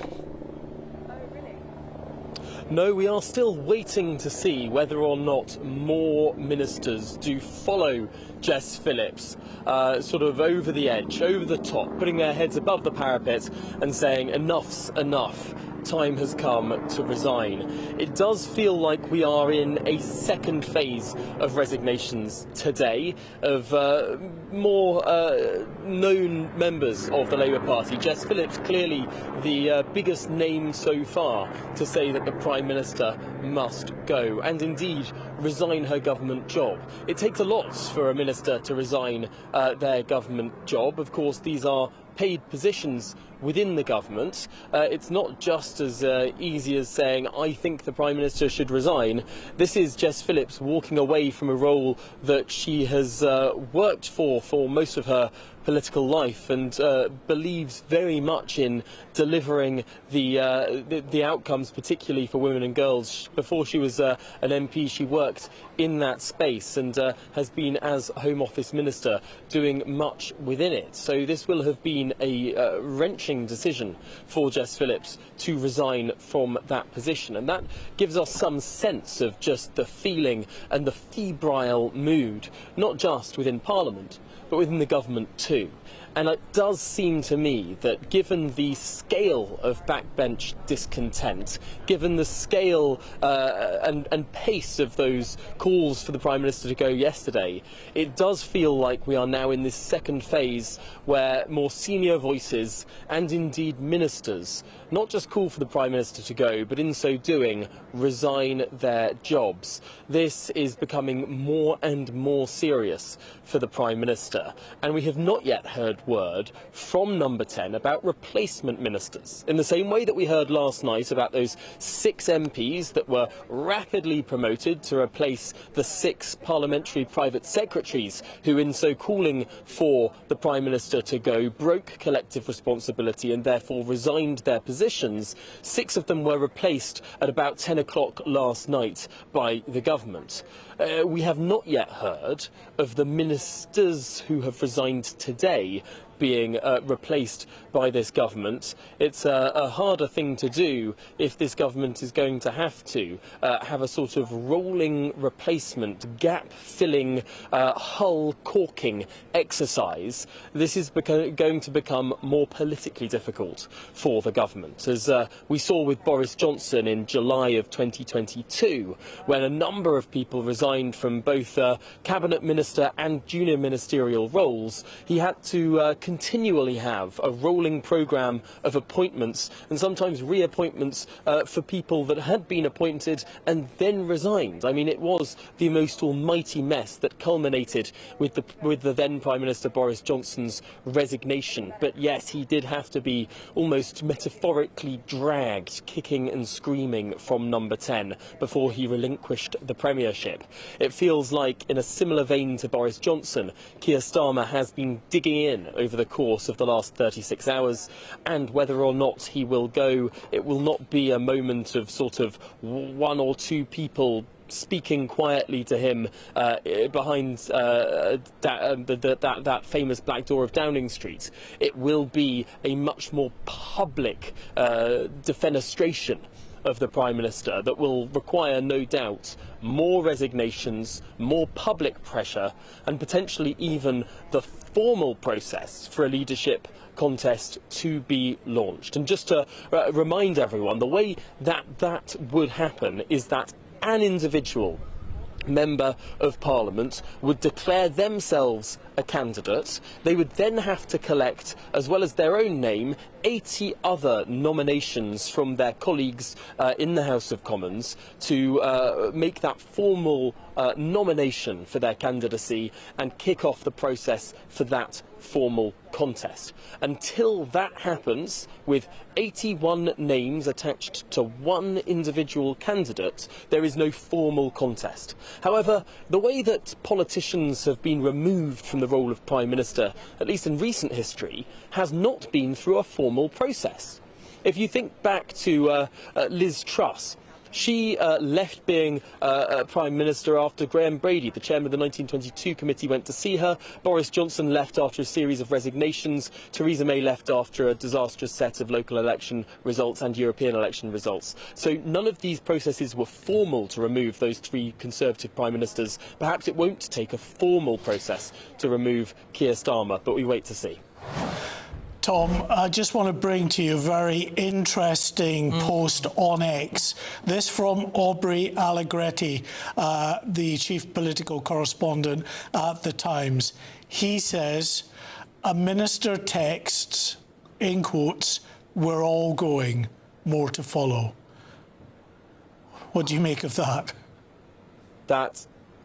That is hugely significant. I said some moments ago that it feels like we're in phase 2 now. Yesterday with those backbench MPs and PPSs. Today with 2 ministers so far, but it feels like there's been a step change. Jess Phillips being that first minister this afternoon to resign, carrying such weight as she does in the Labour Party, being such a name in the parlance of politics, a big beast within the Labour Party. That clearly, it would be hugely unlikely that she would be the only person to go. She is much more of a leader than a follower in Parliament. And so Aubrey Allegretti, who is always immaculate in his sourcing and a well-respected journalist here in Westminster, I would not be surprised at all if that is absolutely on the money. And indeed, we're about to see not just a trickle, but a flood of resignations. Wow. I mean, if this is to be believed, and I'm following this Twitter stream as well, he said the fight back continues. This is from Aubrey Allegretti again. Apparently, this may not be correct, but I'm just following it because it's developing as we speak. Darren Jones and other cabinet ministers and PPSs are circulating a letter to backbenchers urging them to publicly commit to supporting Sir Keir Starmer as Prime Minister. So it is all kicking off, Tom. Absolutely. The rearguard action that was fairly absent yesterday until late last night seems to now be rolling forward. The Prime Minister has clearly organised a sort of campaigning committee, for want of a better term, within Number 10, and Darren Jones, his trusted chief advisor, an MP himself as well, of course, but Chief Secretary to the Prime Minister is his title, a novel title within the Cabinet, but there we go. It's something that the Prime Minister wanted to bring about to help organise his government, and Darren Jones has been sort of the right-hand man of Keir Starmer for now many months. It does seem that Jones will be sort of I suppose spearheading this rearguard action, this movement to try and shore up the position of the Prime Minister. But within there is a risk. They are now forcing a decision on all members of Parliament. You're either with us or against us. Many members of Parliament may choose the latter. Tom, I think on that rearguard action, it's fascinating, wasn't it? Remember, we had previously, in terms of the Prime Minister coming under the pressure after Anna Sawar called for his resignation, you had soon after, within an hour or so, you had cabinet member after cabinet member coming out and saying that they are supporting Sir Keir Starmer. I think Tom has gone now, actually, has he? So Michael Ellis, that question to you. You know, after Anna Sawar, the Labour leader in Scotland, said that he should resign, we had many members of the cabinet all coming out, to a man and woman, supporting him. None of that really this time round at all. Well, I think there comes a point, Mark, that the straw breaks the camel's back. And at that point, they weren't ready, and they decided, they knew that things were pretty bad, but they decided to keep the captain in charge of the Titanic. But now I'm afraid for the country, as well as for the Labour Party, that Captain Starmer has led the Titanic onto the iceberg. And you're now starting to see one or two people jump into the lifeboats. Jess Phillips is the latest, but there is speculation, as Tom Harwood was saying there from College Green at the Palace of Westminster, that others are going to follow suit. Journalists, including print journalists, are picking up this information. What I think you can be absolutely certain about now, Nana and Mark, is that there'll be feverish conversations happening in people's offices, ministerial offices, probably in Parliament rather than in their departmental buildings, and they will be chatting through this and saying, what shall we do? When shall we do it? How are we going to do it?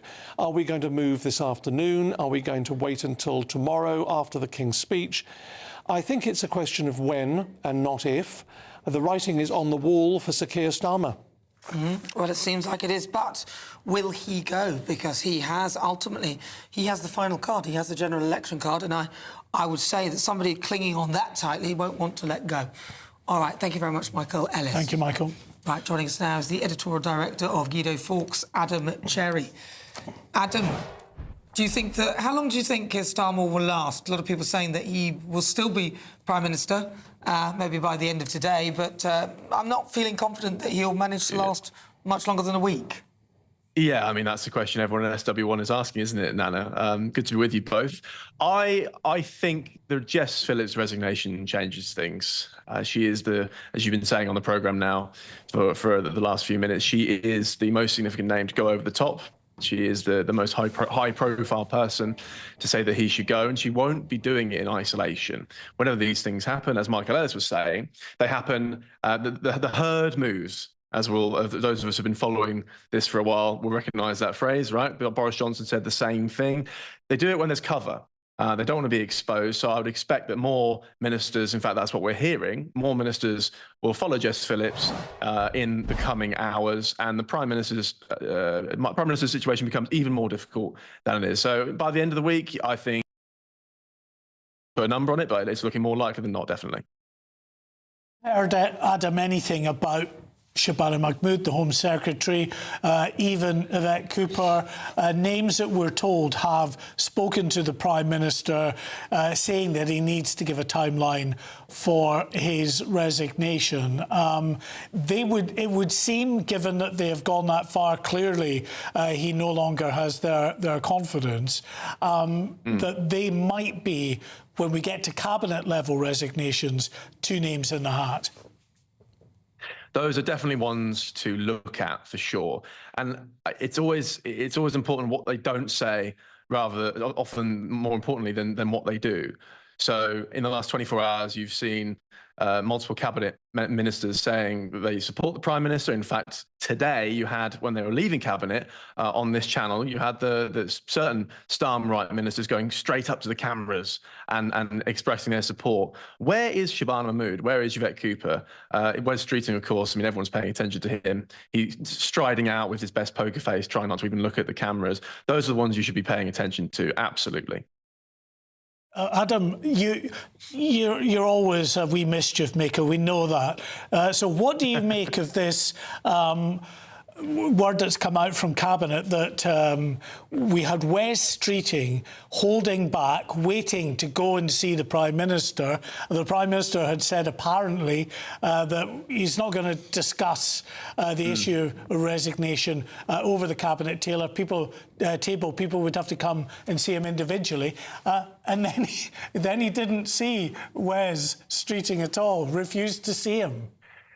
I mean, isn't this something like Starmer's 467th U-turn? I mean, as you say, in one breath he says, "Speak to me afterwards."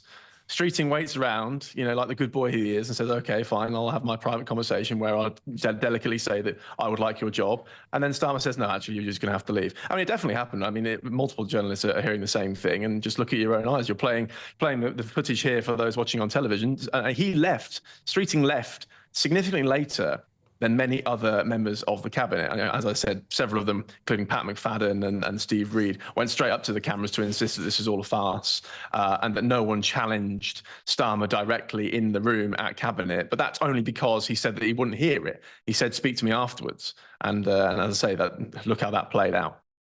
Now, I have been repeatedly saying that I think that Keir Starmer is the sort of person that would insist that he's going to call a general election if, for example, he doesn't get his way. How likely do you think that he would do that? It's really hard to say. I don't think so. I mean, he doesn't have the authority to do that. His political capital is totally drained. All these MPs, the Labour MPs, although they're calling for him to go, they're doing it because they think it will shore up their position. And if they have a 100% chance of failure with Starmer, maybe they have a 98 to 95% with someone else. So it'd be turkeys voting for Christmas. I mean, don't forget, even in 2024, on this ostensibly massive majority, a lot of these MPs were elected on razor-thin margins. And they know that, and they know that those margins, I mean, look at the evidence of just last Friday, the locals, they know they will all get wiped out. So although there may be massive pressure, particularly if there is a new leader, if it's a Wes Streeting, right?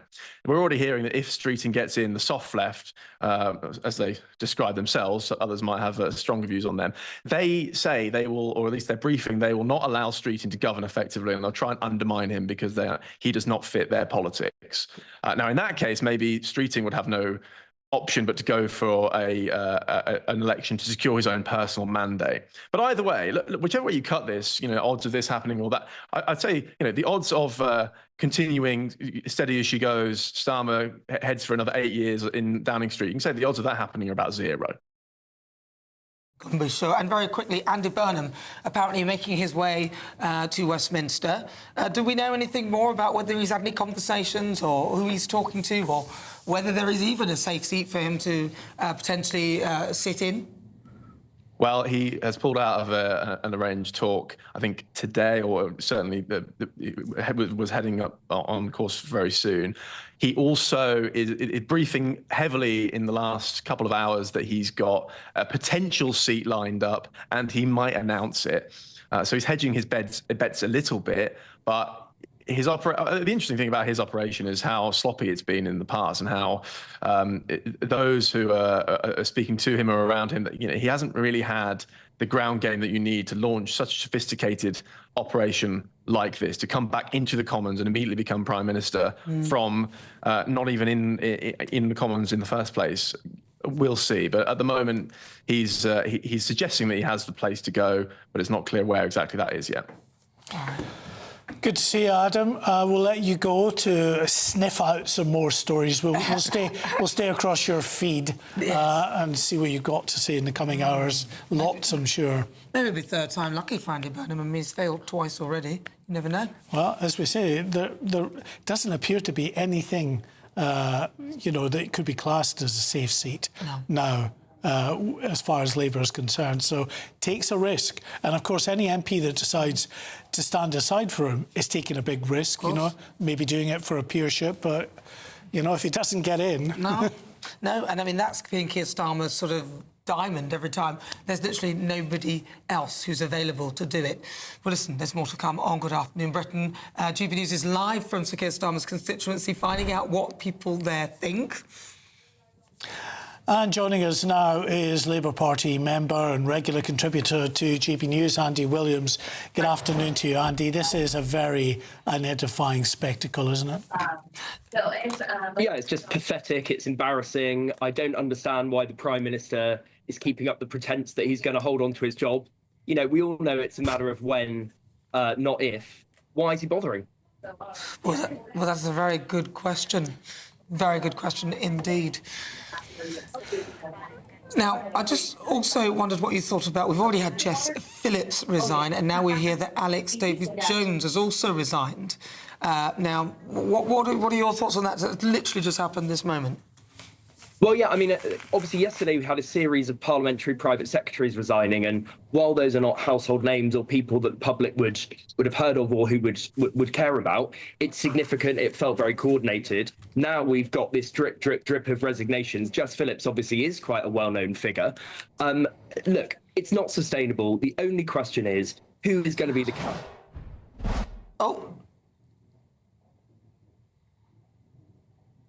So PM, I don't know whether it's sheer bloody mindedness. I guess once you're the Prime Minister, you don't want to let go easily. But it really is, I think we're talking about hours, if not days, but certainly not weeks at this stage. He's going to have to set out a timetable for his departure. I'd imagine there's going to be a contest over the summer and then a new Prime Minister in time for Labour Party conference. I mean, I think that the difficulty, of course, and Alex Davies-Jones, by the way, is Victims Minister. As you say, Andy, quite right. Jess Phillips, she is a very well-known figure within the Labour Party, so it is known, in more households than Alex Davies-Jones. But still, she's a minister. She has resigned, apparently, as Victims Minister. I think one of the difficulties that there seems to be here is that, you can have minister after minister and MP after MP calling for the Prime Minister to resign. But unless actually someone comes forward and says they want to stand to rally people behind them, it's difficult to see how we get out of this impasse. Well, I think that's right. What I'd say, though, on a practical level is, this is about governing. So for every minister who resigns, they need to be replaced. The Victims Minister is an important role. The Safeguarding Minister is an important role. Keir Starmer has to be able to appoint people. He has to be able to persuade people that they should and that they want to join his government. And given over, about a third of backbenchers have come out publicly and said he should resign, it's not clear that there are going to be enough people to fill those roles. Now, if you recall, that's kind of what did for Boris Johnson. We had the Chris Pincher scandal. So many people resigned, he literally couldn't fill a ministerial team. So, yes, we're probably going to need a cabinet minister to tip things over the edge. But there's also the practicality of actually getting on and doing the job of governing. He might find that he doesn't have enough people to even fill the roles that he needs to that he needs to deliver. Well, I mean, I'll just read you some of this resignation letter from Alex Davies-Jones. She's the MP for Pontypridd. And she says that it's been an honour of my life to serve His Majesty's government as the Minister for Victims and Tackling Violence Against Women and Girls. She said, I have been proud to deliver some monumental changes which will help save lives and shift the dial on the conversation. However, we have needed to do more, and therefore it is with a very heavy heart that I feel I had no choice but to resign. The scale of the electoral defeats at the Senedd Cymru and across the United Kingdom have been catastrophic. The country has spoken and we must listen. We waited 14 years to get into power and change the lives of those we represent.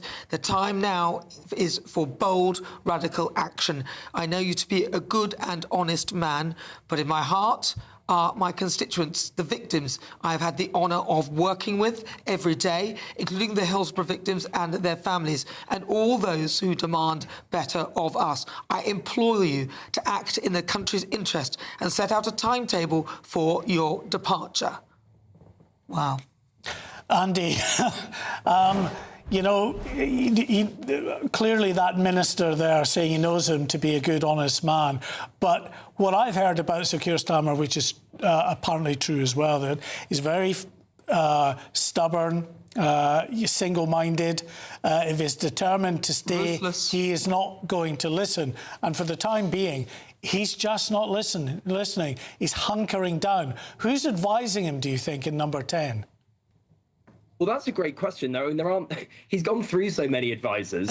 You know, there's an entire new team around him. It obviously would have been Morgan McSweeney at his side. That's not the case anymore. You know, I think sometimes for the people who get to the very top of politics, it's the personality traits that get them there. It's the stubbornness, it's the ruthlessness, it's the ego, frankly, that ends up letting them down. And we've seen time and time again that prime ministers who are finished will just cling on because they know that it's their final chance. You know, they're not going to come back. I think it's a real shame where we've got to. It wasn't inevitable that in 2 years we'd get to the point where a government was effectively collapsing around its ears and being this unpopular. You know, it's for all that Reform had a fantastic night last Thursday, won thousands of council seats, you know, incredible achievement. There is actually not a great wave of popular love for Nigel Farage. He has a -38 approval rating. You know, all of this is about the deep unpopularity of Labour and of Keir Starmer personally. And I think one of the reasons that MPs and ministers are reacting in the way they have over recent days is because they know when they speak to their constituents that there is, for whatever reason, a deep personal dislike of Keir Starmer, and that is just not going to shift. There is nothing he can do now. The public mind has been made up, and he's got to accept that and just know that this is over for him. All right, Andy William, thank you very much. He's a Labour Party member. Thanks, Andy. Thank you, Andy. Right, GB News chief political correspondent Catherine Forster joins us now from Downing Street. Catherine, it looks like we're in that process again of the drip of resignations. Yes, another one. We've now had 2 ministers resign in the last hour or so. We had Jess Phillips, the Victims Minister, and now we have Alex Davies-Jones, the Victims Minister and the MP for Pontypridd in Wales. And she's written a letter saying, again, as Jess Phillips did, I know you to be a good and honest man.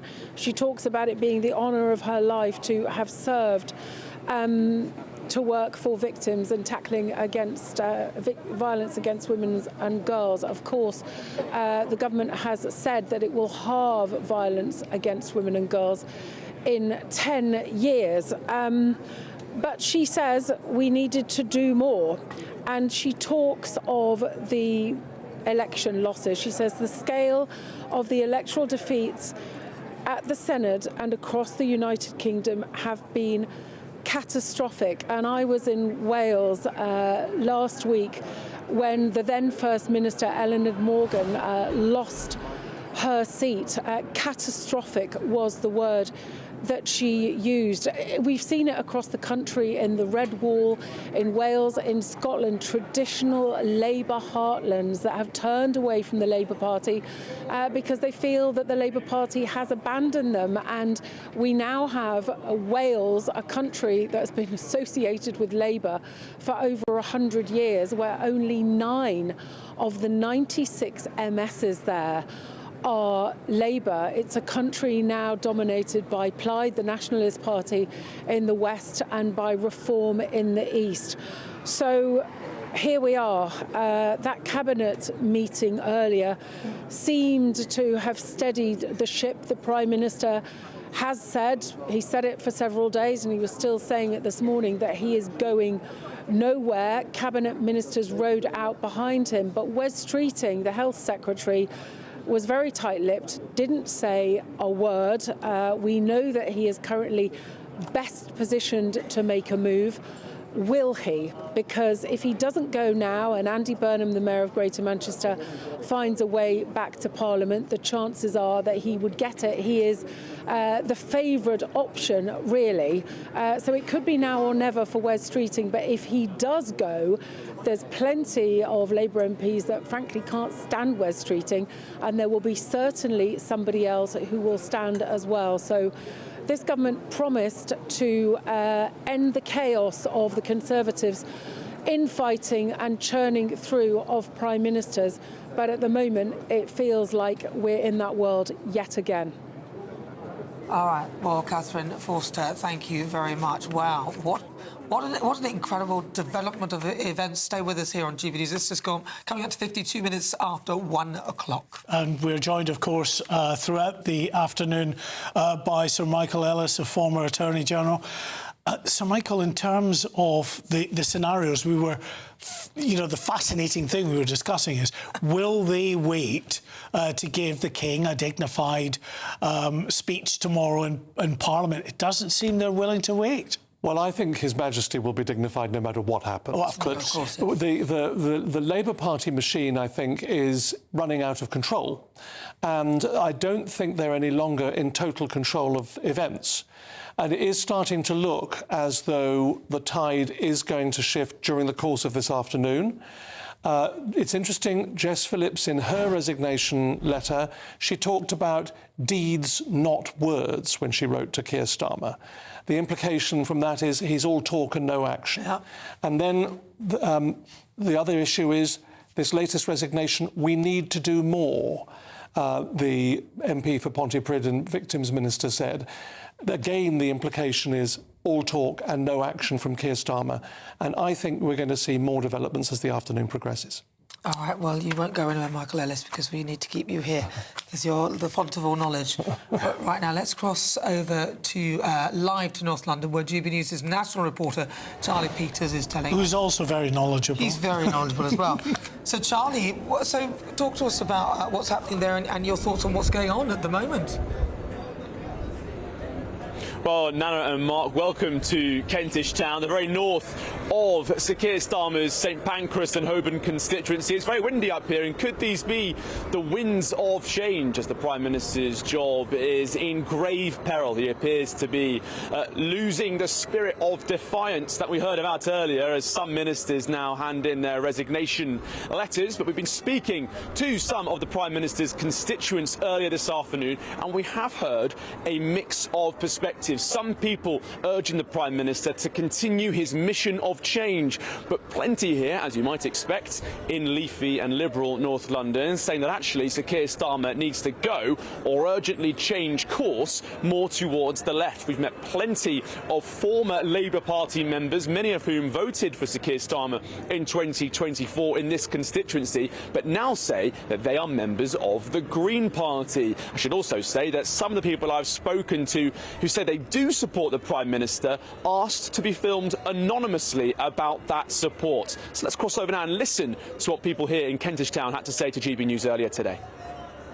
Actually really angry, not at the Prime Minister, but at people that don't seem to have the patience. We had 16 years of Conservatives running this country into the ground, and we can't even give the Labour Party and the government 2 years to try and sort it out.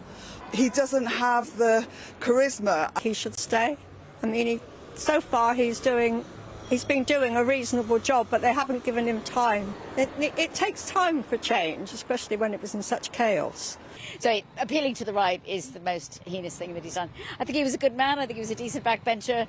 I just think he's not a leader. It's not about small boats. It shouldn't be about small boats. People are right. Well, you've heard that. It's about small boats from that guest there. Now a Green Party supporter saying that Sir Keir Starmer has gone much too far towards the right of the electorate. Now, I'm sure plenty of people at home were listening to that and thinking, what on earth is she talking about? The government has really struggled to clamp down on small boats, but it is curious the range of perspectives that we're getting here in Kentish Town, in the Prime Minister's constituency. And I think, Mark and Nana, it gives a bit of an insight into some of what these Labour MPs will be thinking.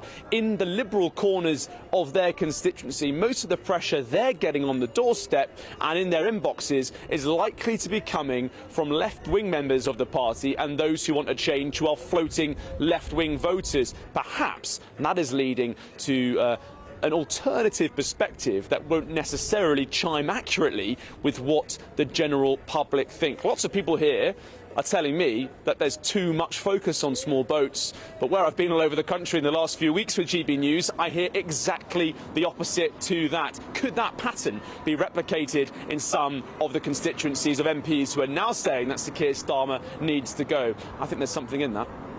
Well, yeah, I mean, a real hodgepodge of views, and if there is a predominant view in there that they don't want to talk about issues like small boats, that might indicate they're sort of drifting towards the Greens. Does he even have a safe seat anymore? Well, actually, it's a good point there, Mark, because he lost, I think, 18% on the votes from 2019 to 2024, being challenged by the Green Party and an independent candidate here at the 2024 general election. This area did go and stick with Labour in the last council elections. Camden has been resolutely a Labour stronghold for many years, but that majority has been cut very severely, and the main benefits of that, the main beneficiaries, have been the Green Party. So it's been very interesting. The people we've spoken to who've been critical of the Prime Minister, saying he needs to go, are all saying that they are Green Party members or floating independent left-wing voters. I have to say, I've yet to meet many right-of-centre perspectives here in Liberal North London, but perhaps that's just to be expected. I suspect that's what you get then, and that's why he's sort of surrounded by people like that, which is why they're coming out with policies that I think reflect what a lot of the country want. Charlie Peters, thank you very much. Thanks, Charlie. God, so there he is in Keir Starmer's constituency. Yeah, fascinating, they're saying isn't it? There's too much talk about small boats, and it's like, what are you talking about? You know, this is, I think, the fundamental reason why parties like Nigel Farage's Reform, and of course even the Conservatives, are able to get more and more traction, because they're not addressing issues that affect a lot of their heartland, their base. Well, yeah, and maybe, Sir Michael, if this is what Sir Keir is hearing in his constituency meetings, maybe then that sort of gives some kind of reason to why he's always keen to avoid issues around the small boats. Well, exactly. I think he's been ignoring the elephant in the room for so long that he's not capable, really, of absorbing what's important to the general public. He came to politics quite late in life. He was in his mid-50s, and it's far from clear that he's ever really understood how politicians tend to work within the Westminster bubble, certainly, and certainly how the general public feel. In terms of political nous, I think he's shown that his political antennae is sadly lacking. But one thing is quite interesting. We've talked about Andy Burnham getting a train from to London. I don't think that'll have been for no reason at all. I don't think he's coming to London to go shopping. So what's he up to? I suspect he'll be meeting with Labour MPs. Oh, well, he still needs a safe seat, and right now it's not really clear that there actually is one, or that if he did, it wouldn't be taken by the Greens or even by Reform. I mean, we're in such a bad situation that we won't know. Michael Ellis, obviously, you'll be staying with us throughout. You're not going anywhere. Yeah, Andy Burnham supporter suggesting that, you know, he might be able to get his seat within just a few months, which is certainly possible. If he can get a safe one, as you said. All right, well, don't go anywhere. We'll continue to update you on this fast-moving story. So good afternoon, Britain. It is just fast approaching 2 o'clock on Tuesday, the 12th of May. I'm Nana Akua.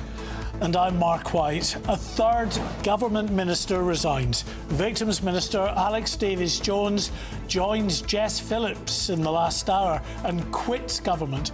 The Prime Minister is facing huge pressure to resign. But today, Sir Keir Starmer defiantly told his cabinet, "I'm not going anywhere." As 3 ministers resign, 2 in the last hour, the question becomes, who's next? How much more can the Prime Minister take? He's got my full support and we're getting on with the job.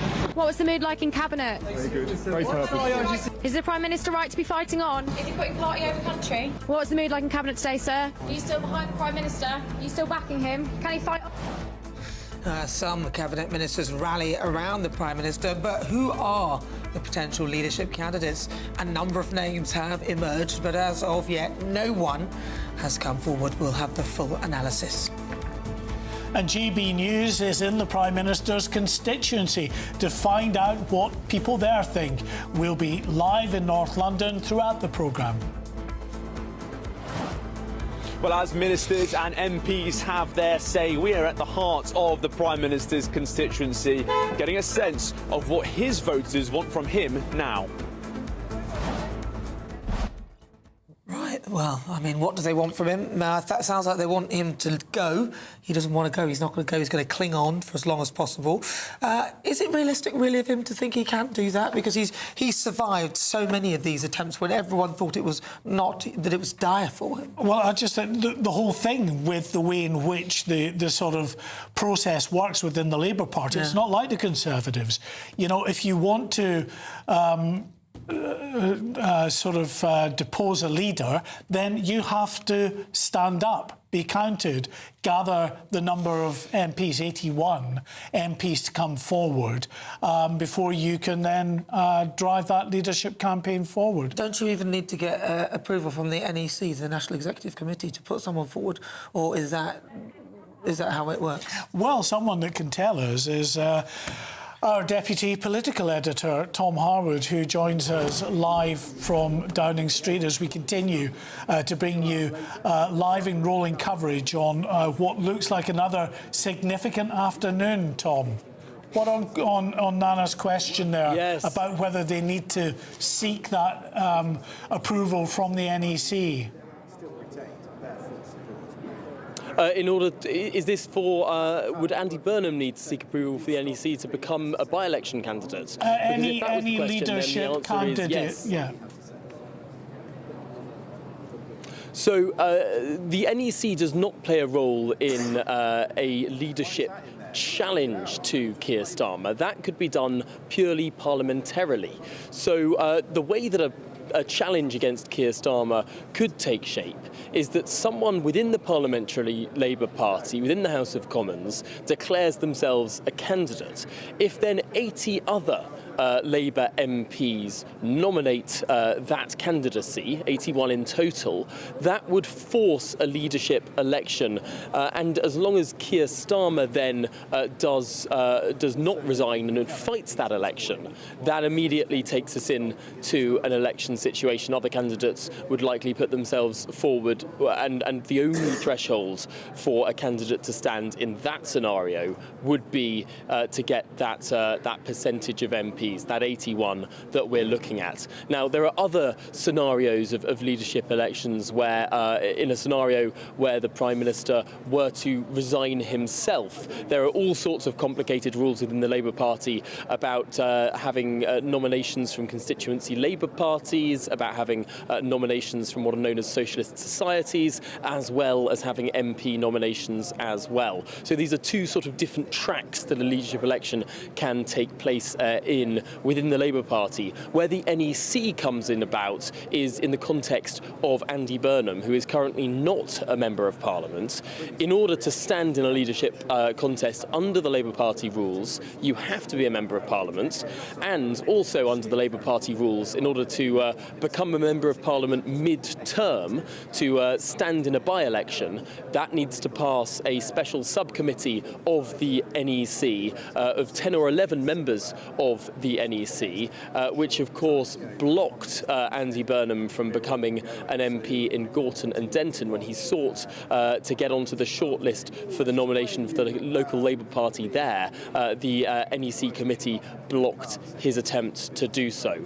There's been all sorts of reporting whether they would do that again, and given the febrile and changing atmosphere in Westminster as we speak, I think it's hard to say whether or not the NEC committee would actually block Andy Burnham. But the received wisdom here in Westminster is that a shorter contest would favour someone like Wes Streeting, that a contest held sooner rather than later would favour someone like Wes Streeting, and a contest held well off into the future would favour someone like Andy Burnham, giving him time to attempt to return to the House of Commons and sit on those green benches once more. And you can start to see who sort of falls into which camp within the Labour Party, within the Parliamentary Party, judging by the letters that they have written to the Prime Minister declaring no confidence in him. Some say we need a long, considered, managed transition. Now, to translate that Westminster speak into something in the real world, that means I support Andy Burnham.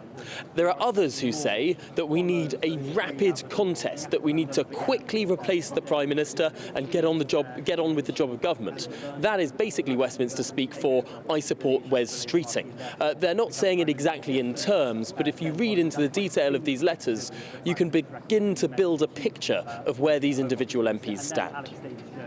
Hey, Tom Harwood, that's great. Yes, so ultimately, but if Andy Burnham is going to come forward, he needs a seat and he needs approval from the NEC. So that again, Keir Starmer has a stronghold right now in that positioning. So the only credible candidate at this moment, not unless somebody else comes through. Well, this is it. I mean, Tom says that a shorter election process would favour Wes.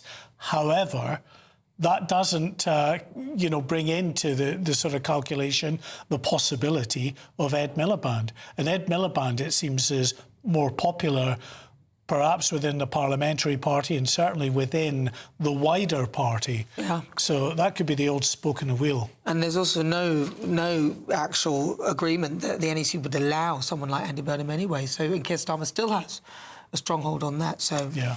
It's fascinating stuff, isn't it? Well, joining us now from Westminster is Reform UK MP Sarah Pochin. Sarah, oh my goodness! I mean, what a show that we're getting from the Labour Party, a party who promised integrity and literally laughed at the Conservatives for the changings of the leader. They've managed to achieve in less than 2 years what I say the Tories achieved in 14 years. And of course, this is beneficial to Reform UK. But if Keir Starmer did suddenly say, "OK, I'm going to have a snap election," would Reform UK be ready?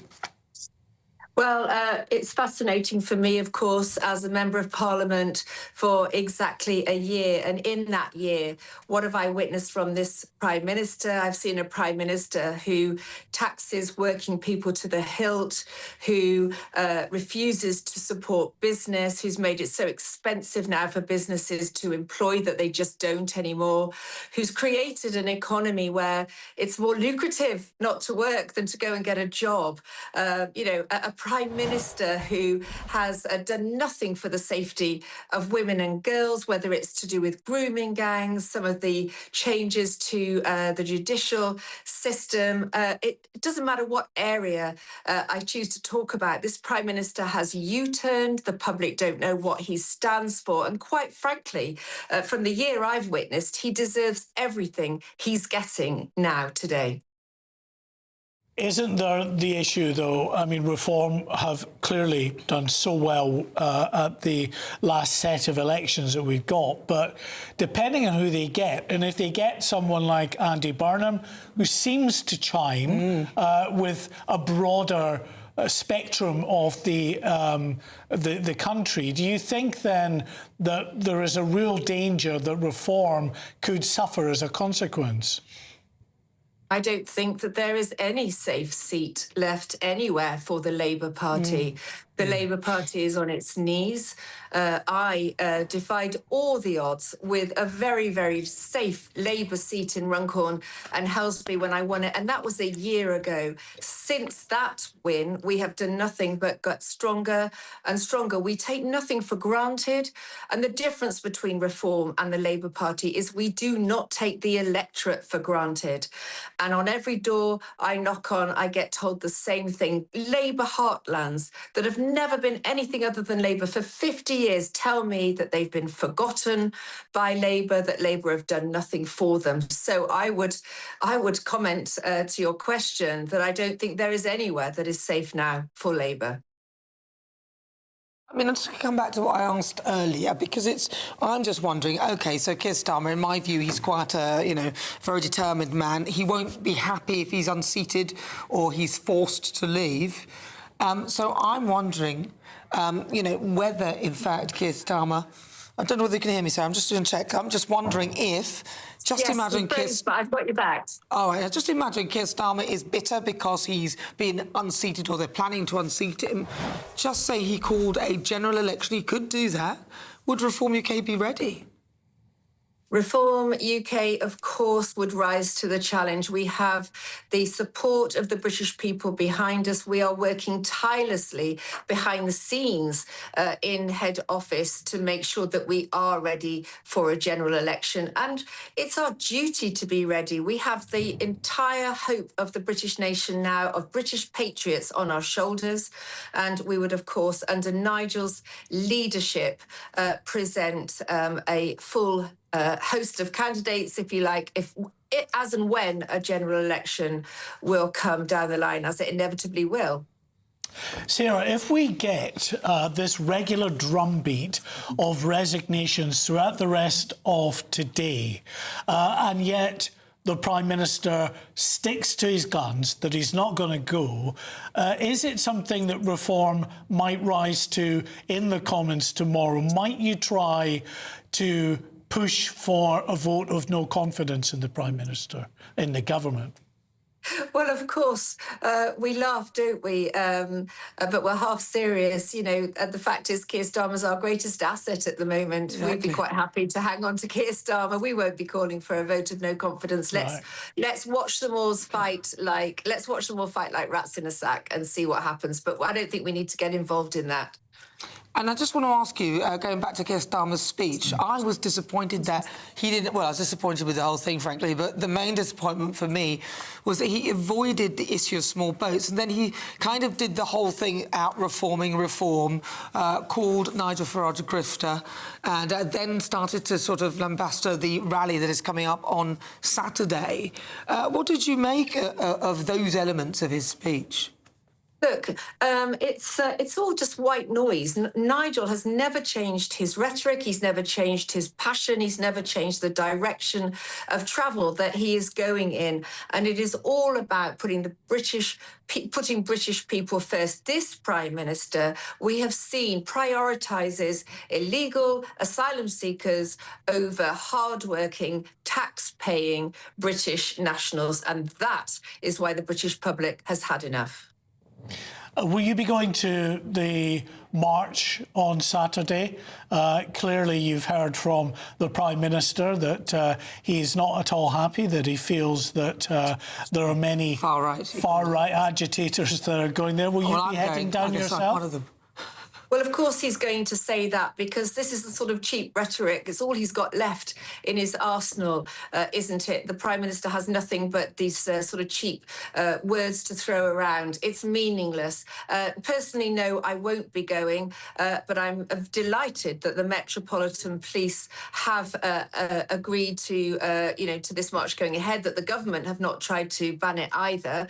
Of course, on the same day, there is a pro-Palestine march taking place this as well. So you have both, both sides, if you like, hopefully peacefully marching in different areas of London, and that is what a democracy is all about.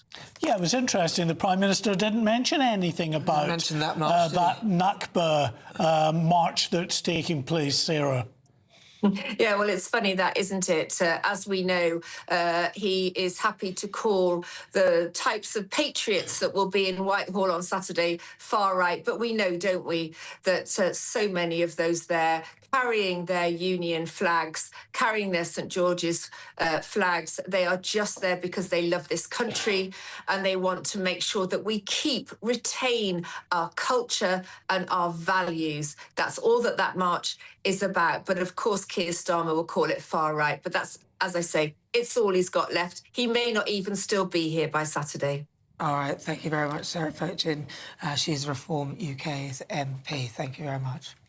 Well, Sir Michael Ellis is still with us. On that issue, the marches, things like that, we've spoken so much about how the Jewish community feels about this government and about this Prime Minister. I was up after the attack in Golders Green, speaking to people there, and a real sense of anger. I wonder what they will be making of the goings-on now in Downing Street, because there's no love for the Prime Minister there. Well, there was a march with the Jewish community just on Sunday, 20,000 people in Whitehall. But you were there, I think, were you? Yes, I was. But look, working-class voters have been insulted. Excuse me, by this government. I'm going to let you clear your throat and just talk about that. I noticed, actually, that was one thing about my time up in Golders Green. I was there, I think it was towards the end of March, when we saw the Sola ambulances, the voluntary ambulance service, attacked and firebombed. And there was, real alarm and frustration. But this time around, when I was back up after that terrible terrorist attack that took place with the stabbings in Golders Green, the anger that I noticed was really palpable. And we saw that with the Met Commissioner, the local MP being sort of booed and jeered as they tried to speak at that press conference. Well, it's also Keir Starmer. They weren't particularly polite about him either, were they? Do you well, this obsession with insulting people, by calling them far right when you don't agree with them. And look, there was a march, as we were saying, on Sunday with 20,000 people who were supporting the Jewish community. And there you saw Union flags flown proudly with Israeli flags and others. Look, I think this is symptomatic of where Keir Starmer has gone so wrong and where the Labour Party has been led in the wrong direction from their own point of view, because they have become disassociated from their 100-year-old roots, the working class people of this country. And the reality is that they don't represent the working class anymore. And the ordinary people of this country have moved in different directions. Now, what's going to happen with the Labour Party is clearly a big issue going forward, because Keir Starmer, frankly, I think, has put himself in a position, and he is purely responsible for this, where he no longer commands the respect not only of the people of this country, but actually of his own parliamentary Labour Party. That's why we are where we are right now, because he's long since lost, I think, the people of this country, which is why you saw these catastrophic election results for the local elections just recently. But where he now faces an existential threat is the fact that he has lost the Parliamentary Labour Party. I think Andy Burnham right now will be having meetings. That's why he's taken a train down to London. He'll be having meetings with Labour MPs to see if he can position himself. And you can be sure that others too are considering their own positions very carefully. Timing is crucial here, because we have the state opening of Parliament tomorrow with 1,000 military personnel standing by, shining their boots and readying the 200 horses. The royal carriages in the Mews are getting ready, and that's all happening tomorrow. Keir Starmer is going to be a zombie watching that. It's going to be quite interesting to see what he has to say as well. Thank you, Sir Michael. Thank you, Sir Michael Ellis. Really good to talk to you. All right, let's speak to political commentator Theo Usherwood, who joins us now. So, Theo? Good afternoon. Hello, Theo, welcome. So we've had another resignation. The Prime Minister, his position is looking even more untenable, but he's still clinging on. Yes, that's right. Alex Davies-Jones has resigned alongside, of course, Jess Phillips. I thought the resignation letter from Jess Phillips was very interesting, pointing to the process of actually trying to get something done to make children safer online, but being met with yes, yes, yes, we'll do it, mañana, mañana, but the process not actually ever happening, and the frustration that she depicted in that letter, or illustrated in that letter, at the slow pace of change that she saw at the heart of what she believed to be wrong with this government, this Keir Starmer government. I think in the coming hours, Keir Starmer needs to make a decision about whether he is going to, and this is from my understanding of the process within the Labour Party, which is a bit different from the Conservative Party when it comes to leadership challenges, about whether he is going to push this issue, push the point that he intends to stay on, right up to the point that Labour MPs decide to rally round.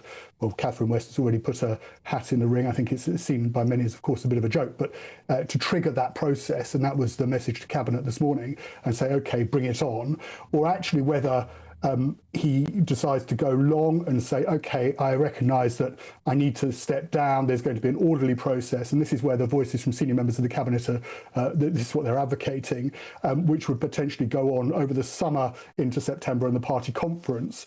Now, of course, if it's a short, sharp process, that favours the likes of Angela Rayner. And of course, Wes Streeting, it would effectively lock out Andy Burnham from the process. And it would also lock out a candidate that, you know, we haven't necessarily talked about, an Al Khan's kind of character, Shabana Mahmood, who would want to put their hat into the ring as somebody who could unite the party, all sides of the party, behind their premiership. So Keir Starmer at the moment and his team will be no doubt, yes, up front, pressing the point that they want to continue, and they've got this important King's speech tomorrow.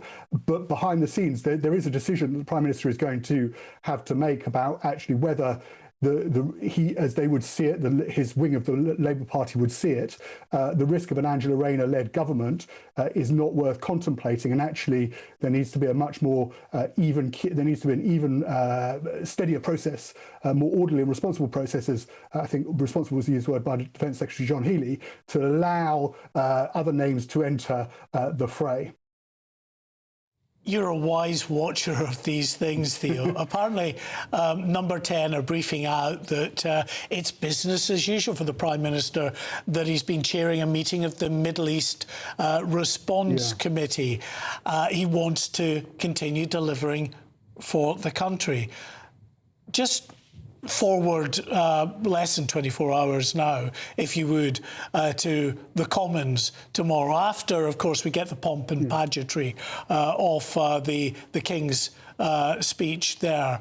What is going to happen, do you think, in the Commons? It sounds like it's just going to be an absolute farcical situation in there.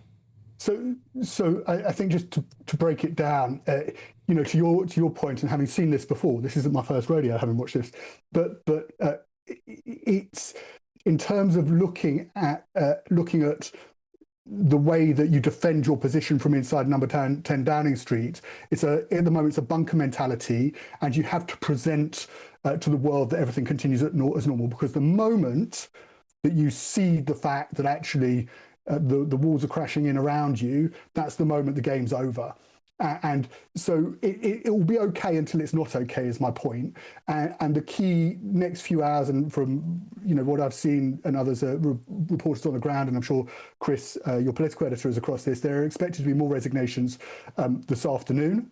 And it depends on the level of those resignations. And it also depends, what senior members of the Cabinet decide to do. They actually say, right, enough.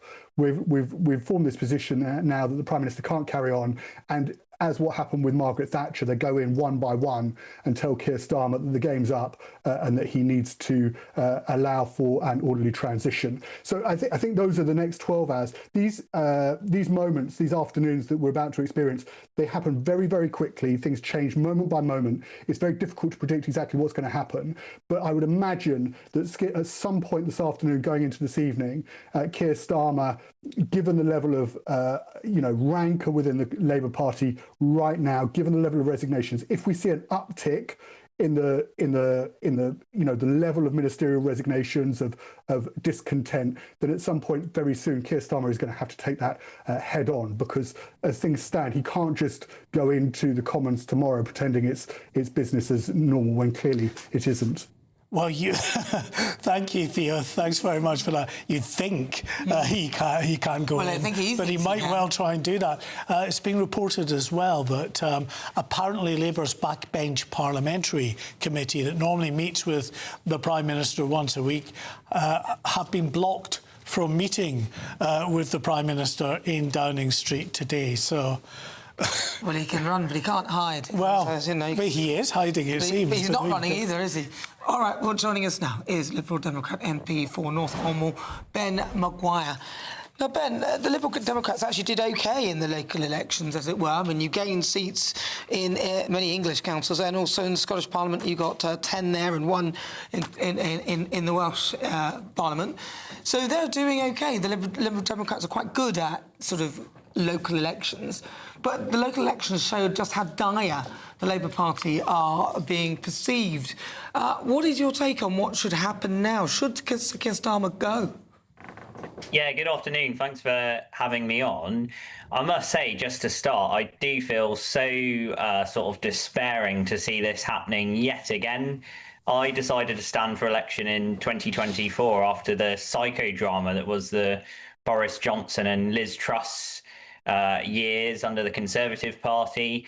And we thought there was a new dawn when this Labour government was elected. We had lots of hope. I know lots of my constituents had hope, and I had hope myself that we were turning a corner as a country. We'd have a stable government that could get on with the change that we so desperately need in this country. And yet here we are today. It's almost exactly like Groundhog Day. We've got these Labour ministers sort of one by one coming out to resign, and obviously creating lots of instability, not just in the Labour Party, but in our country. We're already hearing the economic impact this is potentially having on UK PLC, and that will only continue to damage our economy and ultimately strengthen our adversaries around the world. So a really sad day for our democracy. Just when we thought we'd turned a corner, the Labour Party are repeating the mistakes that the Conservative Party made before. But as you rightly say, Liberal Democrats were getting on with the job. We had a really strong set of results in the local elections, and I'm pleased to say that was all across the country, all around England, from Portsmouth taking control there, Stockport up in the north. We held our own in places like Sunderland, where we were told reform would completely wipe us out.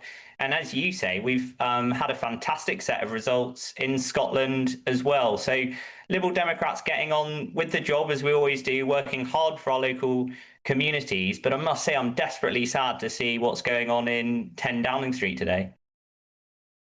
Now, you would think that, given what the Labour Party told us how they would behave, that they would have learned a lesson. So I just wondered what your thought was on Keir Starmer's speech yesterday. Yeah, I mean, I think everyone, including myself, hoped that he would come out kind of fighting and offering something new for the country that sort of everyone could get behind and feel like he'd sort of learned the lessons from the absolute annihilation his party suffered last week in the local elections.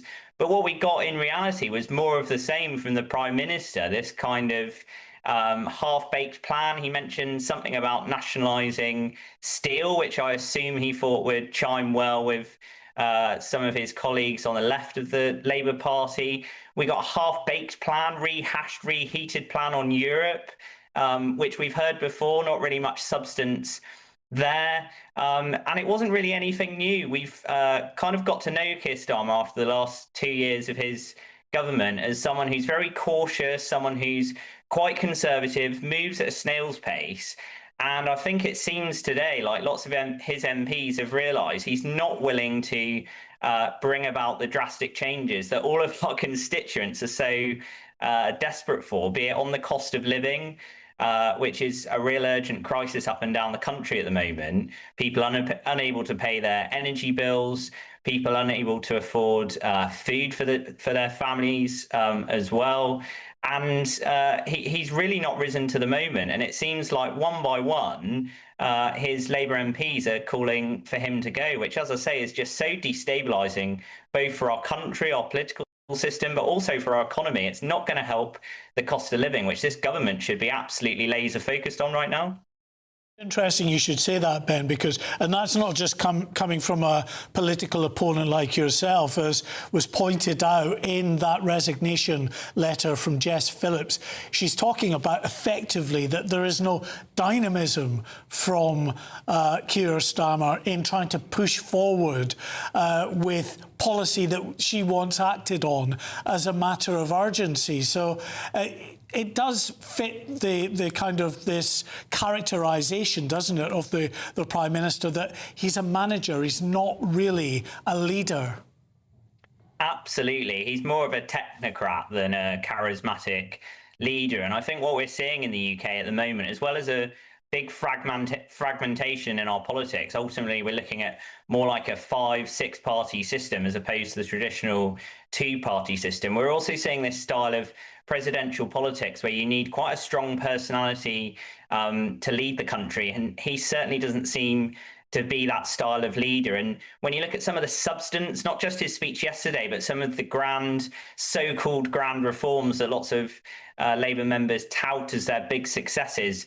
You mentioned Jess Phillips there. They unveiled their violence against women and girls strategy, a really, really important part of this government's agenda. And even that, I was struggling as a member of the Home Affairs Committee to kind of find the real substance, the real game changers that are going to really progress things in that area. It's the same in devolution. The government brought forward their devolution bill, and yet again it seems thin on substance. It's looking at kind of maybe expanding the mayoral model a little bit, and things like that, not really devolving powers like the Liberal Democrats have called for to every community across the country. So I think when he says we should go further and faster, I'm not sure if he really means it, because we haven't seen that in his actions. We've seen it in some of his words, but certainly not his government's actions. And I think, like the rest of the country now, many Labour MPs and ministers today are just deciding they've had enough. They're sick of waiting for the change that we need. And as I keep going back to it, my constituents are telling me every day, I just wish the government would tackle the cost of living crisis. We're seeing our bills go through the roof. We're seeing our transport costs go through the roof. We're seeing our food and, like I say, utility costs. And the government just don't seem to be taking it seriously enough. I didn't see anything in Keir Starmer's speech yesterday that's going to really change the dial on people's day-to-day cost of living. And perhaps if he had done that, some of his ministers, some of his MPs may have changed their mind and given him another chance. But it just doesn't seem like he's grasped the sort of reality of the crisis we're facing. And of course, they inherited a terrible situation from the last Conservative government. No one's disagreeing with that. And of course, they've got the crisis in Iran to face up to. But as I say, he doesn't really seem to be connected to the voters on the doorstep and prioritising the things that they're telling us. I have a Conservative MP who denied that, actually, about that they didn't wreck the economy. And I thought we'd all agreed on that even then, but never mind. But the other thing, though, that he didn't mention, and I don't know whether this is something that the Liberal Democrats even focus on or care about, but the small boats, which irritate people, and also in terms of safety for women and girls. And we're not saying that we haven't got our homegrown rapists and all that in this country, but what we are, but people are worried about the small boats and people coming here illegally and people being put into the community. Not that they're all bad, but he didn't mention anything about it, and then almost dismissed people that are planning to go to the United Kingdom rally, and then called Nigel Farage names, called him a grifter. I mean, what do you think about that? Do you think he should have mentioned the small boat crisis, or maybe talked about that a little bit at least? Yeah, I think it's clearly an issue that's on voters' minds across the country. And I think the frustration with our broken immigration system is quite likely one of the main causes of reform success in recent months. I think people are so fed up and so frustrated that in that area we haven't seen any progress. Liberal Democrats have set out a really clear plan that we need to fix our broken asylum system. We need to set up Nightingale-style processing centres to get these asylum seekers processed as quickly as possible. And I'm talking get them all processed within 6 months, really invest in that system, send back any of those that shouldn't be here, rather than the current system, which I'm afraid to go back to the Conservatives again, but they broke the system with this ridiculously expensive hotel system, which is costing the taxpayer billions and billions of pounds to house these asylum seekers. And as you rightly say, there are many asylum seekers that come to this country very genuinely. They have legitimate cases to be here. They're genuinely seeking refuge. So a proper processing system where we can have an efficient system where those people are found to have a legitimate case, they can stay here. Where those aren't found to have a legitimate case, they can be sent back to their home country. But again, that's another area that the Prime Minister and the Labour Party just don't seem willing to tackle. They don't seem willing to focus on. I think people are just getting more and more frustrated with that. I've talked about cost of living pressures. Obviously, immigration is a concern for people. I know in my own constituency, other parts of the country as well. But I think certainly the kind of chaos we're seeing today, we saw it, as I said before, under Boris Johnson, this massive infighting, it just creates so much instability. It distracts from the things that we should be focusing on. And, you know, we seem to see it in all parties at the moment. We had it in the Conservative government. We're seeing it now very disappointingly in this Labour government. And in my own region of Cornwall, we've seen the reform grouping completely disintegrate. Their leader has resigned. Not one, but two of their deputy leaders has resigned as a result of infighting and saying that Nigel Farage isn't fit to be the Prime Minister, that they don't want to be part of that reform group anymore. So there's so much instability and infighting across Reform, Labour and the Conservatives. And it seems at the moment only the Liberal Democrats are staying united as one team and getting on with the job that this country needs, which is tackling that cost of living crisis, bolstering our defence. That's such an important thing that we haven't mentioned yet. We're facing threats from Russia and Iran and others. Well, Ben, that is another thing that he didn't really mention much of either, which I think a lot of people were very disappointed by. Listen, Ben, we do have to leave it there. Thank you very much. That is Ben Maguire. He is a Liberal Democrat MP for North Cornwall. Thank you.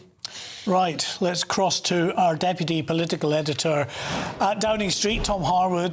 Tom, I see that Stephen Swinford, Political Editor at The Times, is saying we're about 87 MPs who have asked the Prime Minister to either resign or set a timetable for resignation. He expects the number to pass 100 by the end of the day. Are you hearing that?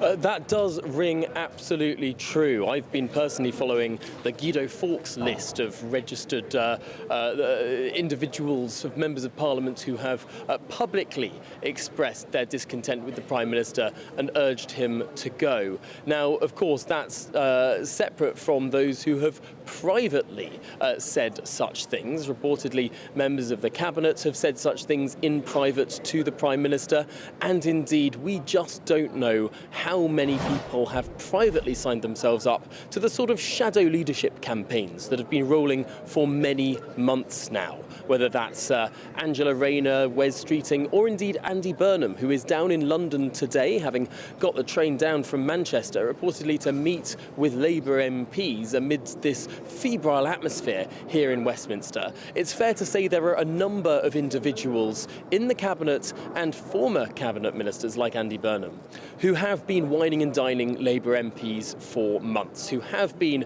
putting out the feelers and getting to know those over 400 Labour MPs who are crucial if a leadership contest were to begin. They would need those names and they would need those nominations. But all the while we have now approaching 100 people declaring publicly they would like the Prime Minister to go.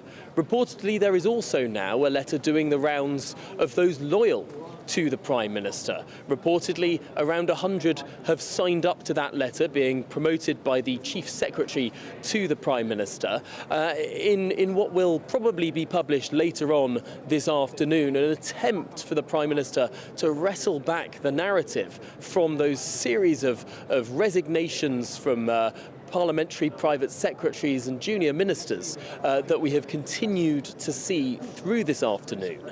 The Prime Minister will be trying to wrestle back the narrative, and yet it does seem like the Prime Minister is not a man in control today. He has tried to say that he's going to stave this all off, that he is staying in situ, and yet after he's made those calls on his MPs to think about the bond markets, to think about the stability for the country, still more MPs say that he should go. Still more ministers announce their resignations. It feels like the Prime Minister in some ways is standing like King Canute, stood up against the tide, asking it to go back. Now I can see Pat McFadden just behind me approaching Downing Street, of course a senior figure in this government. What's your message to the Prime Minister, Mr McFadden? Is the Prime Minister safe, Pat McFadden? Back in the bunker? Will you ever come out? Stony silence there from Pat McFadden, the Cabinet Office Minister heading into number 10. Nothing to say to the press, and yet meetings clearly going on behind that black door, not to do with the NHS or the economy, but instead to do with shoring up the position of the Prime Minister. It's the meetings that you do not want the leadership of the country to be engaged in. Frankly, it is the distraction that Keir Starmer spoke about earlier, and yet it is a distraction, frankly, that is integral to his being Prime Minister at this moment. He can't just wish away this distraction. Indeed, he is becoming consumed by it. And no doubt, Pat McFadden and others meeting in Downing Street today will be trying to plot through the next few days. How can they keep the Prime Minister in his job just that extra day after day after day? Get through the King's speech tomorrow, and yet for every eventuality they try and game plan, for every letter they try to get more and more backbench Labour MPs to sign up to, it seems that we again get more resignations, and that upends the entire calculation. Tom, it's interesting that obviously the Prime Minister finds time for a key ally like Pat McFadden, but didn't have time to meet with the Labour Backbench Committee. They have a weekly meeting, apparently. Wouldn't meet with Wes Streeting this morning. Has all the feeling, doesn't it, of the Prime Minister just hunkering down? That is exactly what it feels. One of my colleagues here in the lobby shouted at the Prime Minister, shouted at Pat McFadden going into the bunker. And it really does feel like Downing Street is a bit of a bunker today.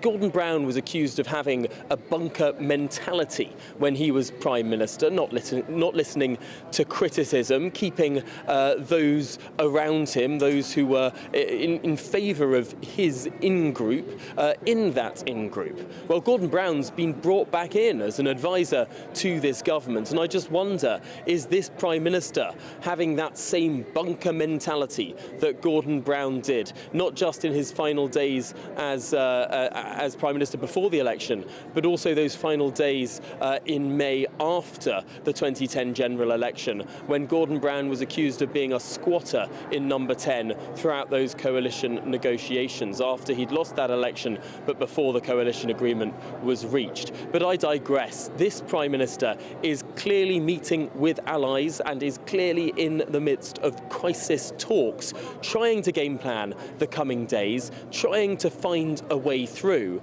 But it does seem, as the days have gone on, that path through for the Prime Minister has become narrower and narrower. As we've heard more MPs call for him to go and more ministers resign, the Prime Minister is in an ever more precarious position. Thanks very much. Doing sterling work for us down in Downing Street. Finger on the pulse stuff. Great. Now, Michael Ellis is still with us, and I was just, wondering, Could the Prime Minister, the King's speech is tomorrow, could he try and sort of dissolve Parliament before the speech? So basically say, you know, call for a general election? Well, in theory, he could go to the King this afternoon.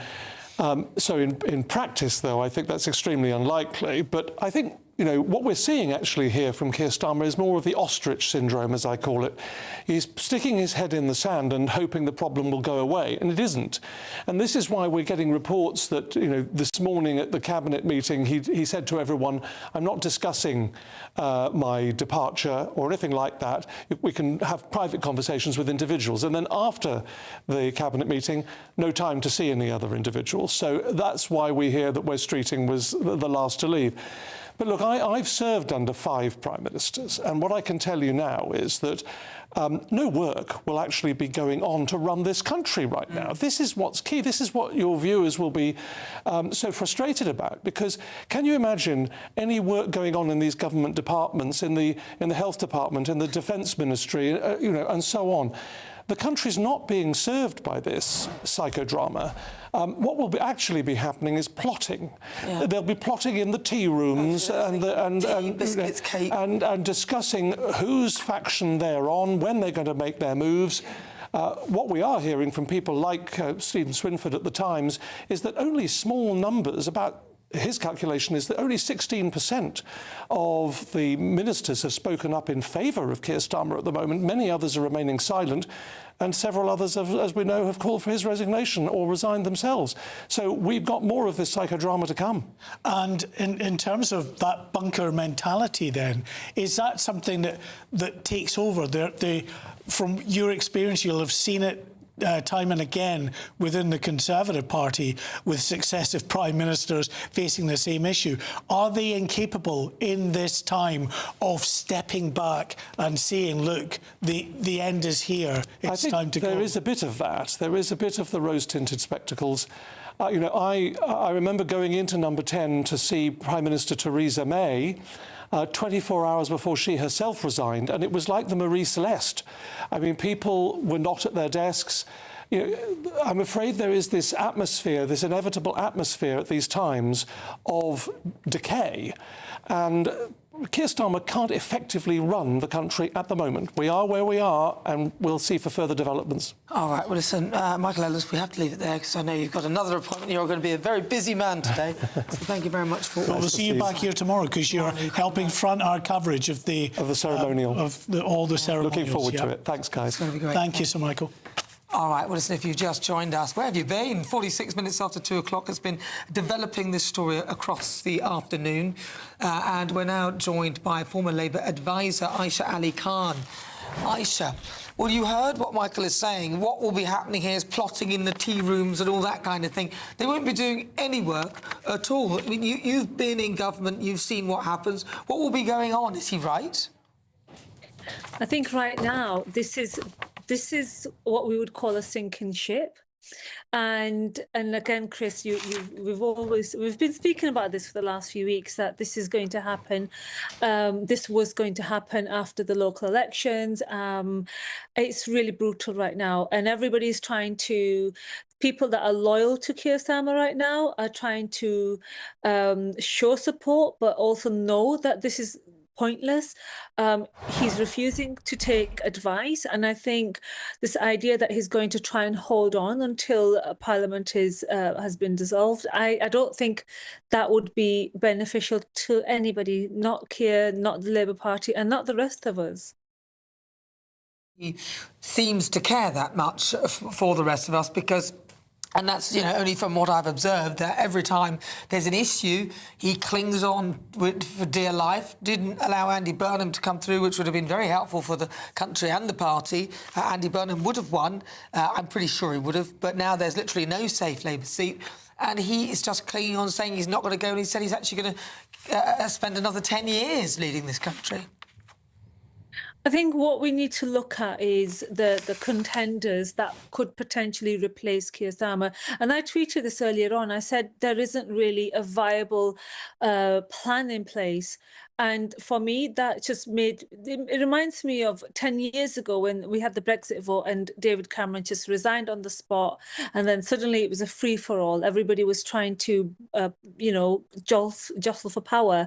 Right now, West Streeting, he's not a popular person. I have friends in the NHS and they were horrified at the thought of him standing and becoming Prime Minister right now. We've got people like Jess Phillips, whose resignation letter is so brutal. She's literally sticking the knife in, not just one, but a few, and twisting them all at the same time. She's actually saying, your leadership is poor. You don't really care about the agenda around the safety of women and girls. You don't listen, and I have to threaten you to get things done. Now that is a very brutal letter. She didn't have to write it, but she's written it because she's absolutely frustrated. And obviously we're seeing now, it's in the public domain now, just the kind of battles people had behind the scenes in trying to get things done, like Keir Starmer, to listen to them and get things passed and legislation agreed upon. So that's just one aspect of this. And obviously we've got Andy Burnham, who's jumped on the train from Manchester and landed in London. We have no idea whether this is a sensible move, whether this is going to rally the troops behind him. We don't know, Nana and Chris. It's absolutely up in the air. Everything is just bonkers. I mean, I should be refreshing my phone to get the latest news because I have no idea what's going on. Yeah, I mean, I guess if he's coming down to London, you would imagine it's to meet with those other members of the Parliamentary Labour Party that see him and not, of course, West Streeting as the solution to their woes. But that can be overtaken. It seems to be overtaken by events. If more and more people are coming out and resigning, it may get to that critical mass where it's just completely untenable, even for a stubborn Prime Minister to stay in office.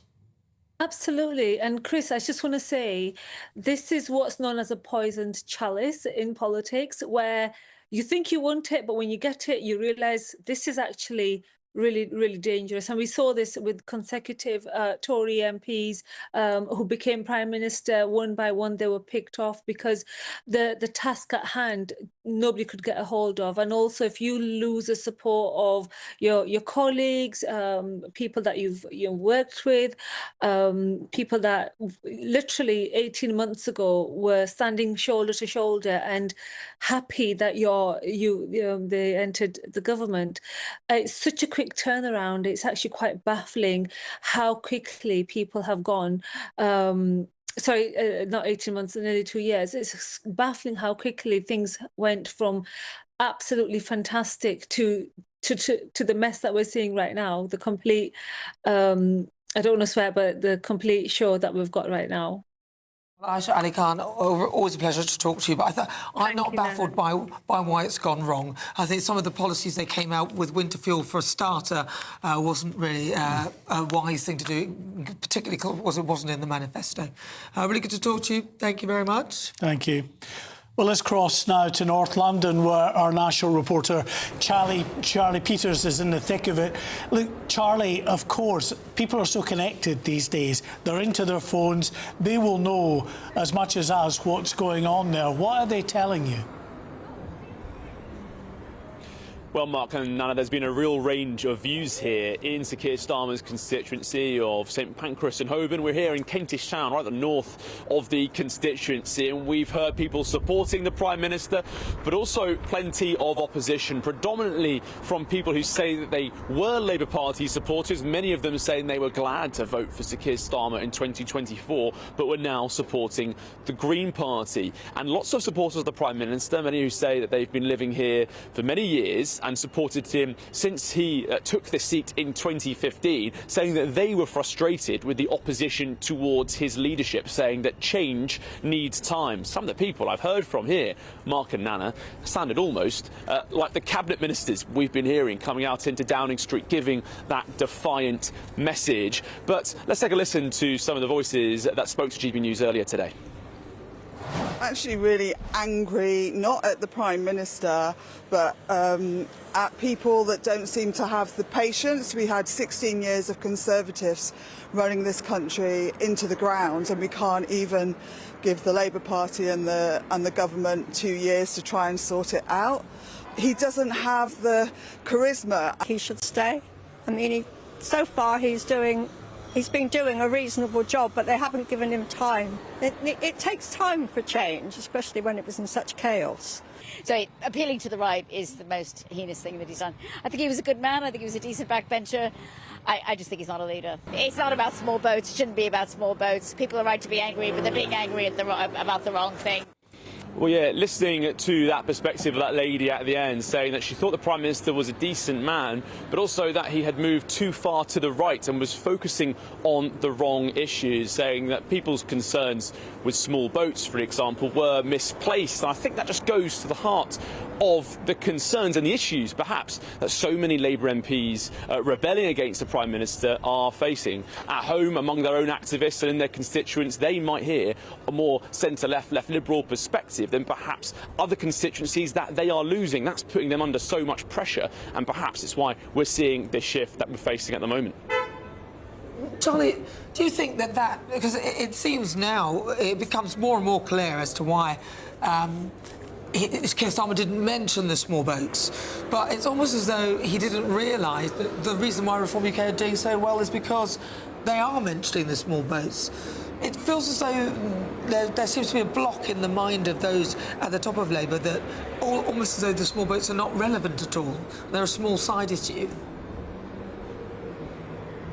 Oh, you're sitting next to the small boats expert in Mark Bryant. He can tell you all about the dramas, the dramas that the Labour Party is having in trying to deal with this problem. How all too often they are relying on the weather, not their policies, to confront this problem. But what we're hearing on the ground here is what so many Labour MPs will be hearing from activists, from left-wing voters, saying that actually the small boats isn't an issue at all. But actually, when you go into the constituencies that are abandoning Labour in their droves and moving towards Reform UK, the main threat to the Labour Party, based on what we saw in the local elections last week, is that it is a major key issue. And I think that just goes to some of the problems that Sir Keir Starmer is having. He might have, along with Shabana Mahmood, a perspective on how to deal with this problem. We can have a debate on whether that's working or not. But he's being criticised from within his own party, his own backbench, for trying to deal with the issue, for trying to make an issue out of it. For example, immigration law rules on indefinite leave to remain being changed. That's been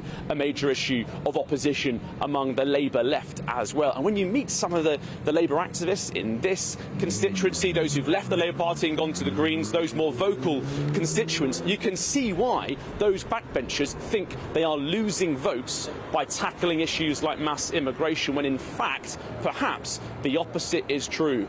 If they are able to deal with those problems, perhaps they won't lose so many votes to reform in places like Barnsley, where there was Labour dominance for decades, and that has gone away last week. All right, Charlie Peters, thank you very much. Thanks, Charlie. You see, that's it, isn't it? As I said this, I listened. I said, well, is he not going to mention mass illegal migration? That would be a real hook for him, because I think the person who solves the problem of the small boats will be the party that will do the best right now. But I know there's a cost of living crisis, but we have that all the time. So this is one issue that people get angry about, I think mainly for the sheer unfairness of it. I think there's a deeper issue, though, within the wider Labour Party and certainly within the Parliamentary Labour Party, that they don't want to talk about the small boats crisis. We know that Shabana Mahmood is a bit of an outlier in getting tough, in trying to ensure that those coming here as asylum seekers don't automatically assume that that's it, they can stay here forever. If the situation in their own country improves, they should be able to return. Policies like that many within her own party are very, very uncomfortable with. So, yeah, they can change the leader at the top, But if the bulk of those within the Parliamentary Labour Party are still not comfortable with getting control of our borders, it's difficult to see how they're going to chime with the nation as a whole when we come, whenever that will be, to the next election. Yes, and also belittling people going to a Unite the Kingdom rally seems a bit ridiculous. But anyway, it's been an absolute pleasure. Really, this is a story that you don't want to leave. Stay with GB News, but let's head over now live to GB News' Deputy Political Editor, Tom Harwood, who has more on this breaking development. Here in Downing Street, we are waiting. We've watched cabinet ministers walk into the door behind me, hunkered down with the Prime Minister, no doubt, planning a way through the coming hours and indeed the coming days. But yet, they are trying to contend with what feels like an unstoppable force. 3 ministerial resignations, 6 parliamentary private secretary resignations, and getting on for 100 members of Parliament, Labour members of Parliament, saying that this cannot go on, that the Prime Minister must leave, and announce that plan to stand down, that he must indeed stand aside for a contest. But what sort of contest might there be? Half of those who are calling for the Prime Minister to go want a speedy contest. Now, that would indicate that they are supporters of Wes Streeting, someone who could take the job faster rather than later. Those who say that there should be an orderly transition and a long leadership contest, they appear to be supporters of Andy Burnham. Indeed, giving him time to return to Parliament in order to sit on those green benches once more and within the rules of the Labour Party stand to be leader. And yet all of this feels like it is an incredible amount of flux as things stand. We're expecting further ministerial resignations throughout this afternoon, and yet what might the Prime Minister say about all of this? It's the King's speech tomorrow and everything feels incredibly unstable as things stand.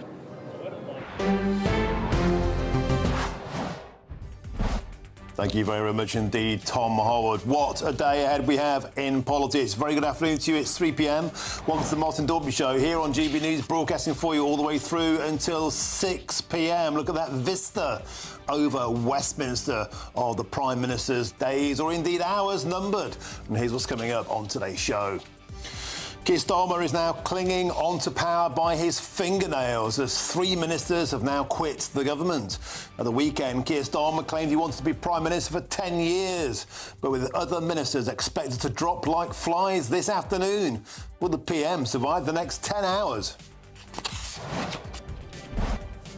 Crisis talks taking place in the building behind me. A letter being circulated by allies of the Prime Minister trying to shore up support, but it's competing with the almost 100 Labour MPs who say he should go.